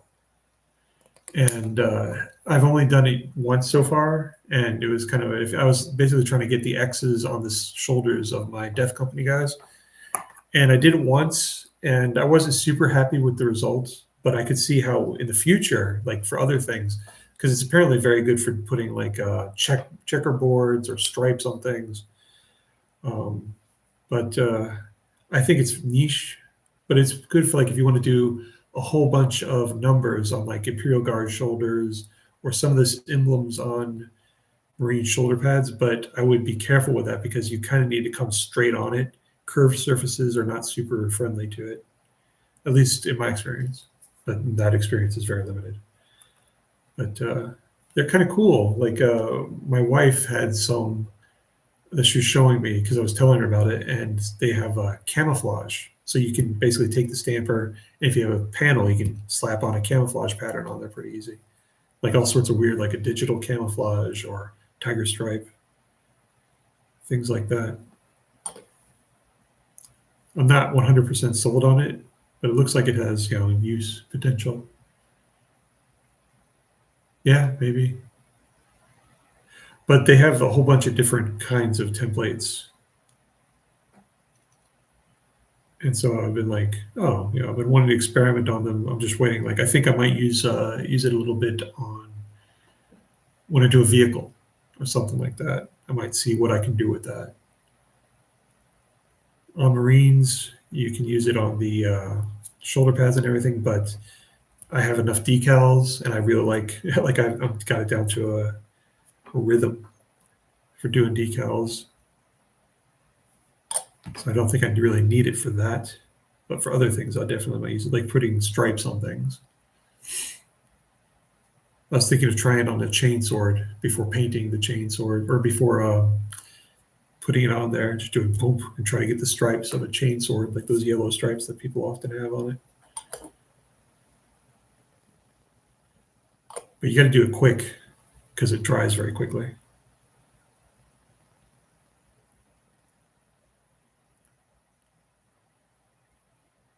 I think it would be best for orc vehicles, orc things, because you can mess those up and it's still fine because they're orcs. You know.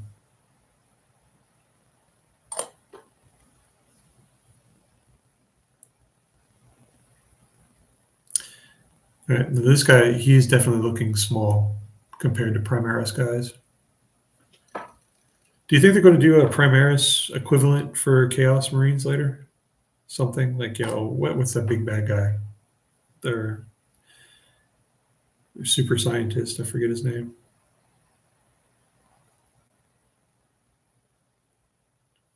Maybe they'll come up with something for him.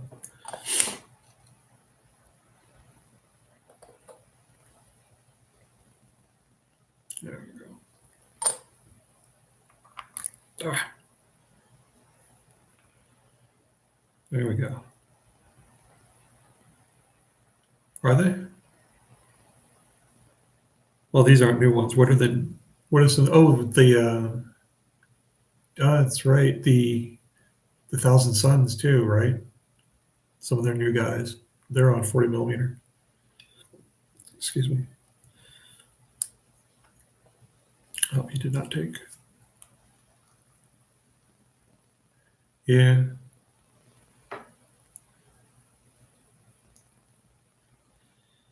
Why do you think they did the change in scale? Is it just regular scale creep, or was there some sort of motivating factor?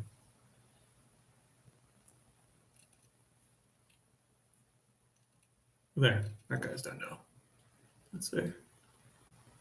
There. Okay, so we're 8 down. 2 more to go. And then I can eat something and sleep. So next one. Do that. Last page. I'm just going to check this out. There. Oh, this guy's a chainsword. Two guys can have chainswords, apparently. Cool. Yeah, 3 40mm 8mm. Yeah. Fabius Bile, thank you. That's the dude. Fabulous Bill. All right. Let's see.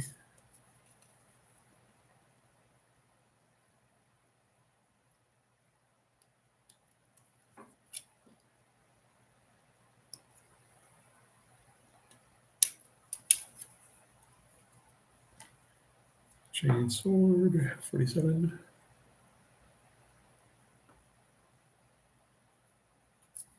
They must have a close combat option because there's a ton of chainswords on here.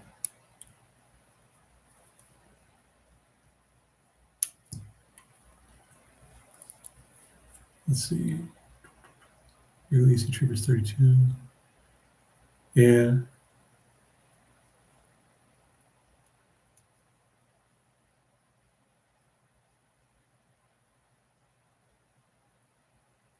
Yeah. Vanguard, I don't like the look of them as much. I have to admit, I really like the new castings for Chaos, Slaves to Chaos. Like, I look at them, compare them to the old world figures, and I'm just like, no, I'm going to rebase Slaves to Chaos. Okay. Well, hey, yeah, stop. If you ever see me streaming, stop by, Blood. This is a lot of fun, really. And seriously, thanks, guys. I don't get to, I've moved out to the boonies. I don't get to talk to a lot of people about game stuff as often. It's good to see you, man. You take care. It's good to talk to folks while doing this stuff. Anyways.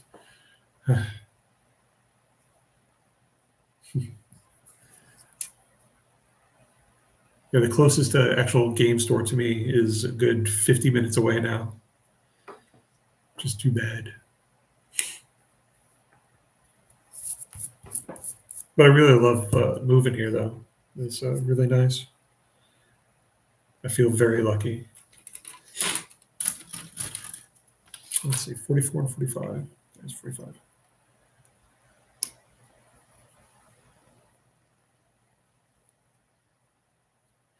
Yeah, it's too bad. I mean, it kind of, honestly, it's making me think like I should open one. Because I see the town I'm in right now is there's a lot of kids, a lot of a lot of kids that were like me when I was younger, a little bit nerdy, and I could see like a game store doing decently here because the nearest one is a good hike away. But it's probably a fool's errand. But if I ever win the lottery, though, I definitely would do that.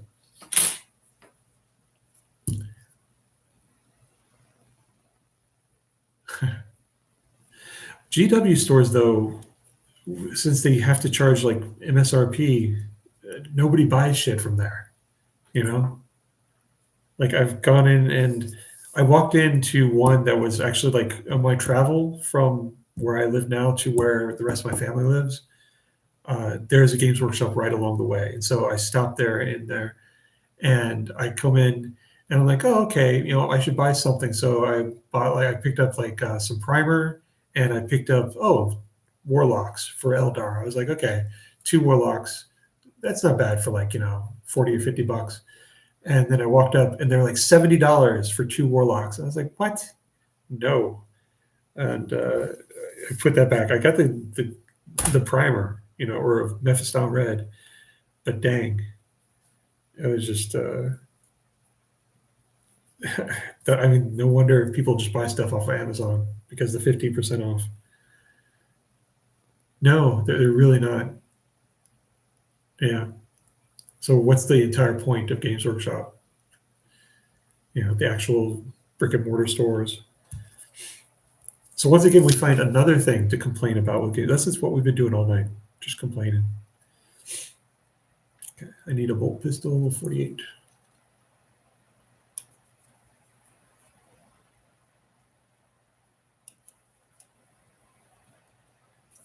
We're grumpy old men. We just face it. Okay. Shoulder pads.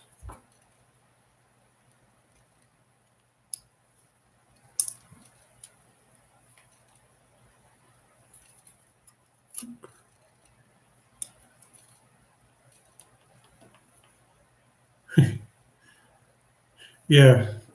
Yeah, well, the one nearest to me, it's in New England, and I forget what the town it is.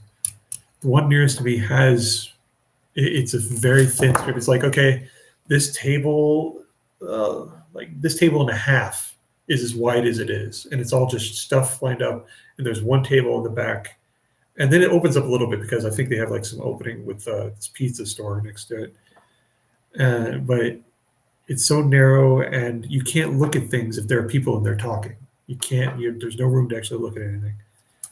Uh, I don't know. Like, how much is it just to keep it is sort of the mental awareness of the culture, or I don't know what the reason is for having it. I don't know. Maybe it's just a relic from old times. Did I get that? Yeah, I think that's it. Okay, can clean these up now.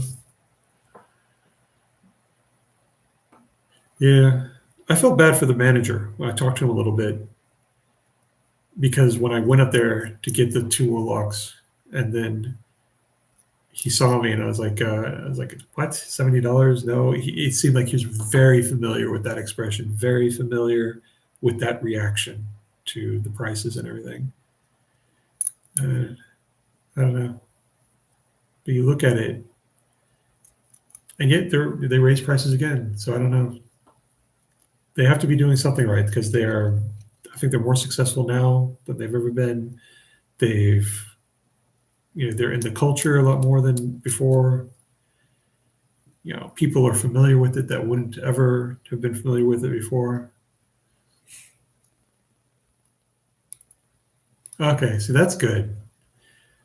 See, I used to live right near the one in Fairfax, Virginia, and that was a wonderful store. It's huge, had tons of people, lots of things going on. And it was great because, well, of course, this is back in late 80s, early 90s. And you go in, and they almost always seem to have something going on, something free. And it was crazy.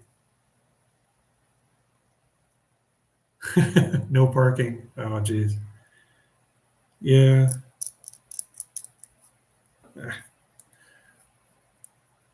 Eh, I don't. There's part of me that likes a lot of things about cities. I don't like. I like having so much around you that you could do, so many options for things, and maybe when I was younger, I liked the nightlife, the activity. But yeah, I mean, I can recognize I'm older now. I just like doing stuff at my own pace. Yeah. Well, in New England, here in Massachusetts, it feels like all the businesses have a competition with each other to make their parking lots worse and worse. But I was talking to somebody, a planner actually, and he said that was due to a lot of the businesses are converted residential buildings and such, residential neighborhoods,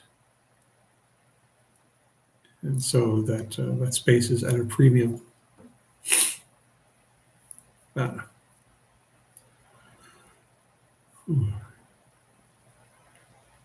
Man, I'm getting on my last legs. Getting sleepy. But hey, Vanzig, I appreciate you coming out, from Twitch and coming over here. That's so cool. I want to tell my wife, and she's going to be tickled. And I say, hey, guess who was on my stream last night? Vanzig. And she was like, no way. Because I tell her about our long conversations and our rambling. She'll be pleased. Okay. All right, this guy's ready. So let's get him. All right, he's got the weird bisected leg. There we go. Okay. Sort of running forward.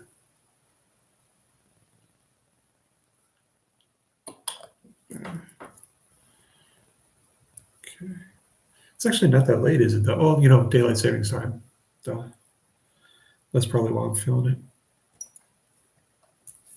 Where did his chess piece? Did I forget the chess piece? I must have forgotten the chess piece. No, I can't have. I'm pretty sure I did that. There it is. I thought it was a shoulder pad.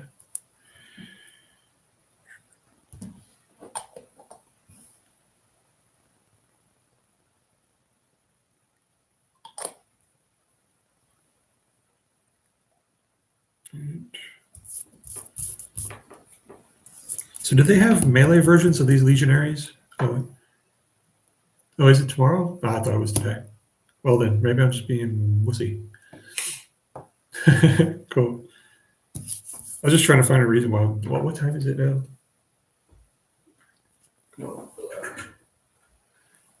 That's a little after midnight. Usually I'm not this tired at this point.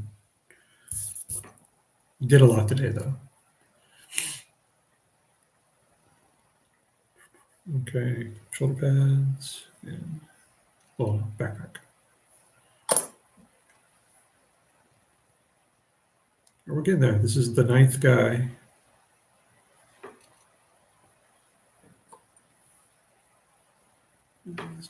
It's pistol.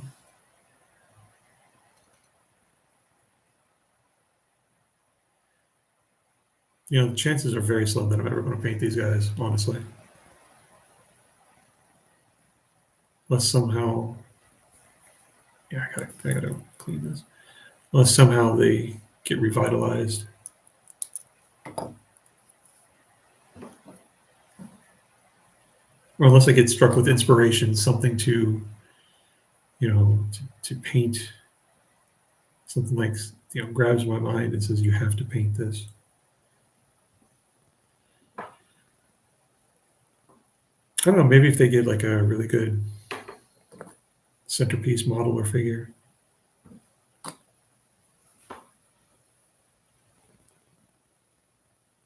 Like, didn't the World Eaters got the Lord of Battle or something? Okay, so it jumps to 1 a.m. Oh, that's good though. So that gives you an extra hour of sleep. So that's good. Oh, it jumps to 1 a.m. or 3 a.m. Oh, well, but you get less. Well, hopefully on Sunday, you can sleep in.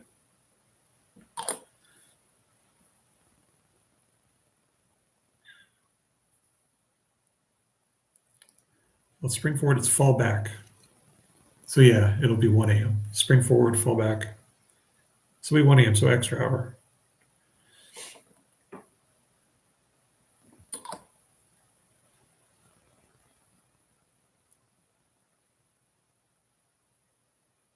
Yeah, it's good. I heard that people talking that they wanted to cancel it or get rid of it, which I could see the benefit. Because it was originally just for the harvest, I believe. Okay. This guy's done.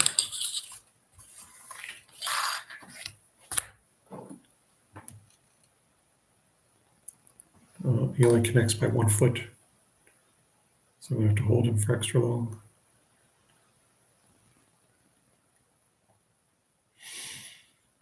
I'm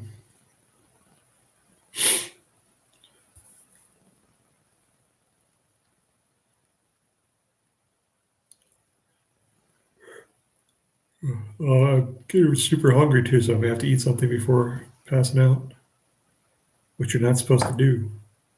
But I'm hungry. Okay, stick. Okay. Let's see. All right, he's done. Ta-da! All right, that's 9. We're on the last dude. Home stretch. Can I do this? 53 and 54. You know, wow, they still have a lot of pieces left.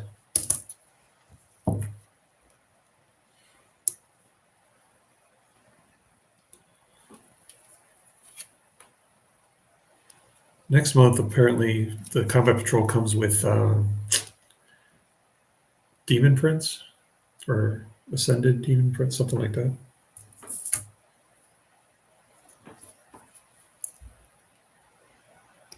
which I kind of like that figure. He'll be fun to put together. Let's see. Yeah, true. That's true.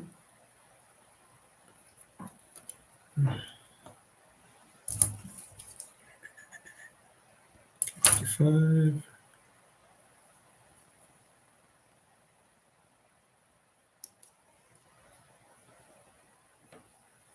Oh, really? How many options does it have? I guess I mean, you could always kit bash other stuff onto it, but I like having options in the box.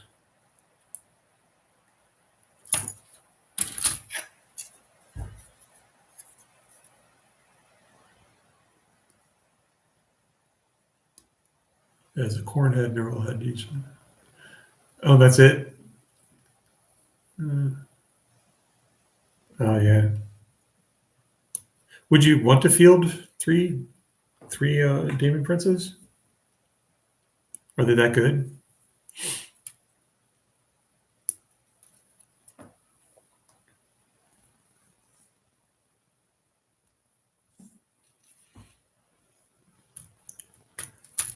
Let's see.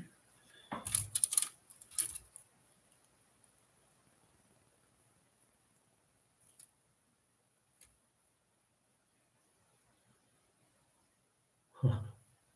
Some of these arms are pretty cool.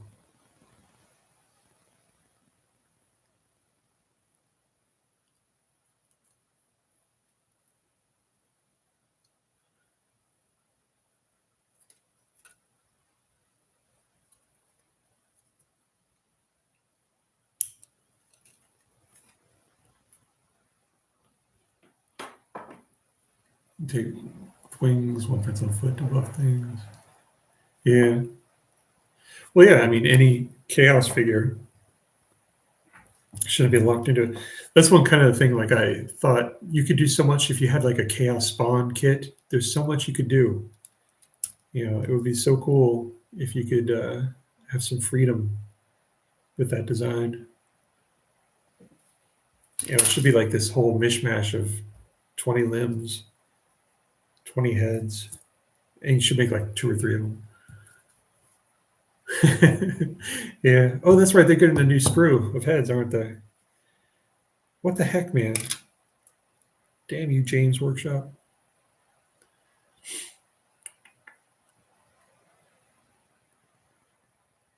I'm going with this one.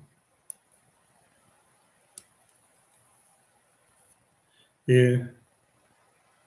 Well, honestly, you know, as a player who does not play Ultramarines, yeah, it's vaguely annoying, but I can also understand because Ultramarines are in the cultural zeitgeist right now, man. I mean, they've got the video game, they've got the Amazon show or whatever, and that's going to be in there. And so I don't blame them for realizing, oh crap, we've got these guys, we need to emphasize them. I mean, of course, I wish I wish they had more Eldar. You know, more focus on Eldar. Like, where the heck did Corandus go? Damn it. You know. Yeah. Well, I think there's also a strong part of them that is afraid of flooding the market. You know, and they're really building up the whole fear of missing out and enforced scarcity. But I don't know. I think there's a point where they might want to try to saturate the market, get a mind share, strong mind share, and kind of explode. I mean, they could be the next Star Wars before it sucked, you know? What was I doing? I'm talking too much. I get lost.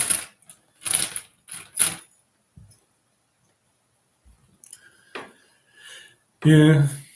Yeah.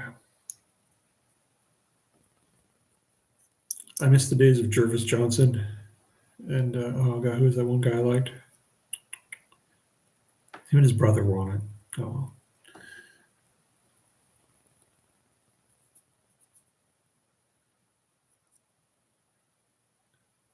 But I remember you telling me the story about how the Horus Heresy came about. Because they, Gav Thorpe, Andy Chambers, I think those it. I remember you telling me about how Horse Heresy came about was because they didn't have enough money to make different 6mm figures. And so they just packed in twice as many Marines into it. So they have Marines fighting Marines. And that's how Horse Heresy came about. I thought that was pretty cool.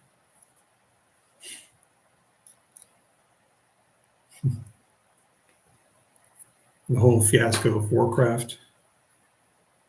That was pretty crazy. Games Workshop was so nervous about their miniatures, their Kool-Aid being taken. They backed out of that deal at the last second.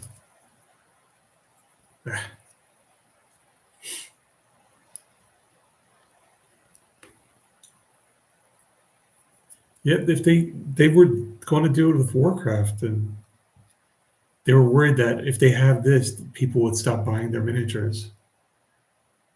I don't know. I really like Dawn of War. I like Dawn of War 2 as well, but I mean, Dawn of War to me really embodies how I envisioned Warhammer at the time. You know, that was the main thing that kept me in contact with the universe, was playing Dawn of War excessively.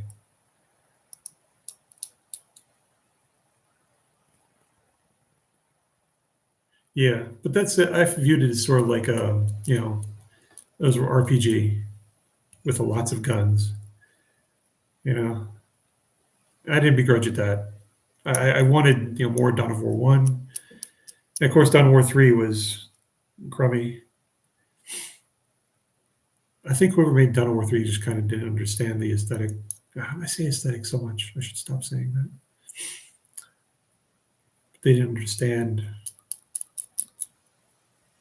the universe and how it moved and felt, or how it had been interpreted before. Dawn of War 3 was so much fun. And I don't care. I kind of like the loot mechanic. And I've really enjoyed Space Marine 2. Have you had a chance to play that yet? I remember you were talking about holding off on it. I mean, I love playing Space Marine 2 and building up my character,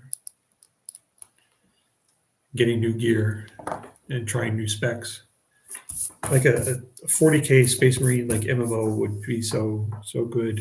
I can't believe that those people, I don't remember, Dark something, they failed. Yeah, defaults are rough. Are you using it on PC? Yeah. I played it on both PC and the PlayStation because I wanted to play with my nephew.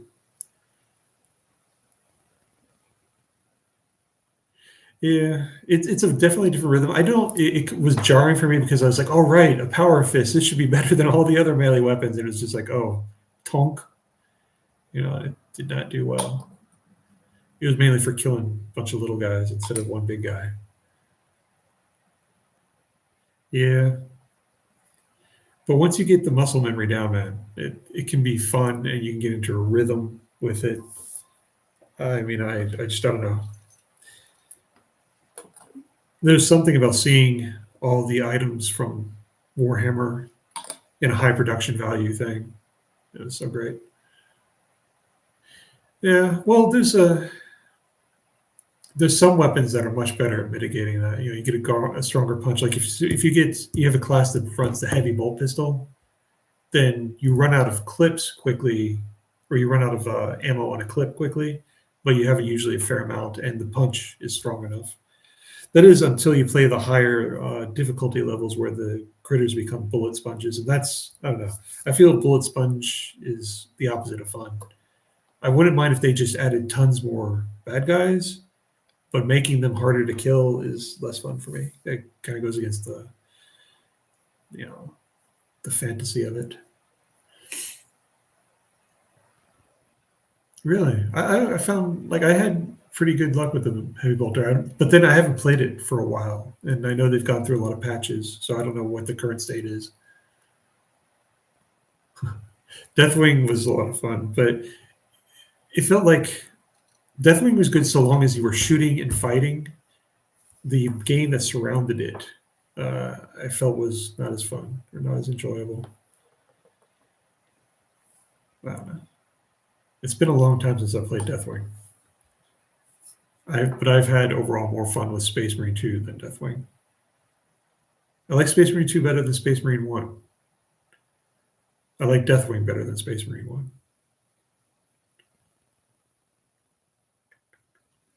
Oh, darn it.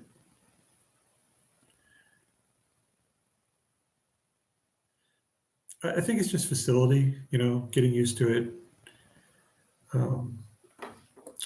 For me, I was playing the Vanguard, and once I got a fencing weapon, and it gave me a little bit more leeway to do the counters and stuff, I found I could get into a rhythm of it, and eventually you become almost invulnerable, in melee at least. And I enjoyed that.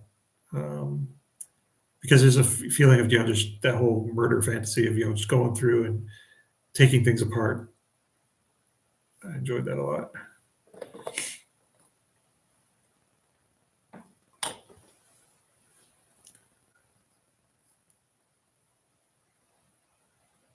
But I am not up to date on the current state because apparently there are different specs and different ways to focus on it,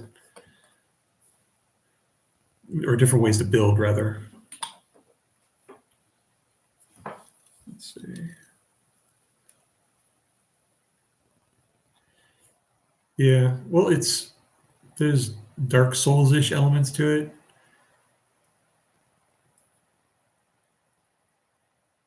But a lot of it is like, recognizing the resources that are available while you're fighting.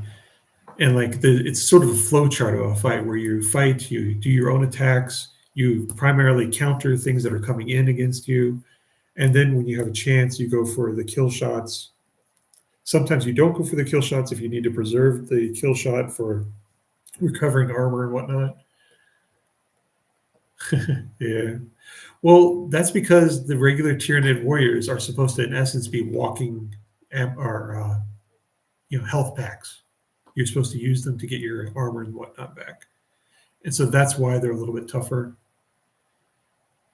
Yeah.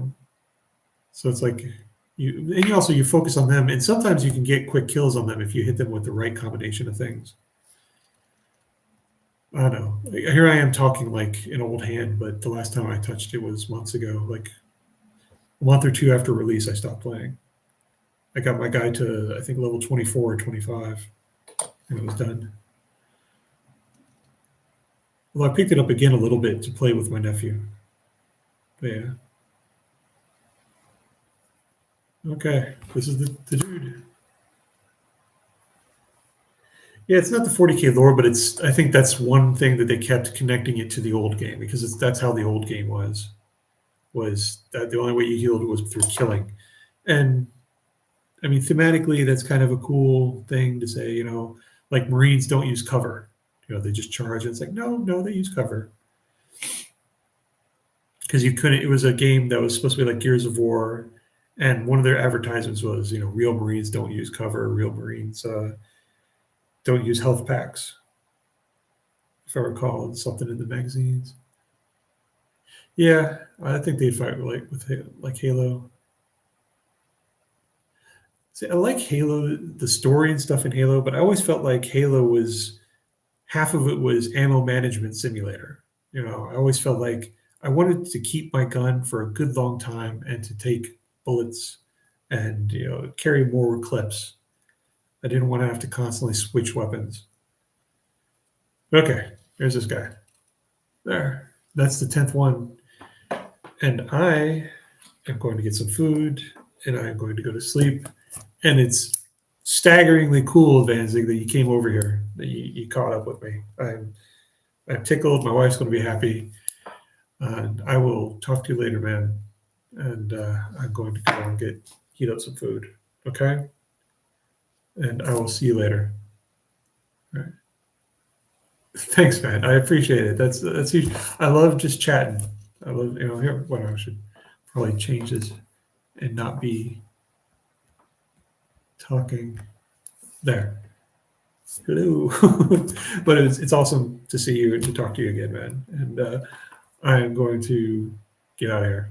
And you take care, work on stuff. And I'm not going to have a regular schedule, but I'll see you later. All right. Bye-bye.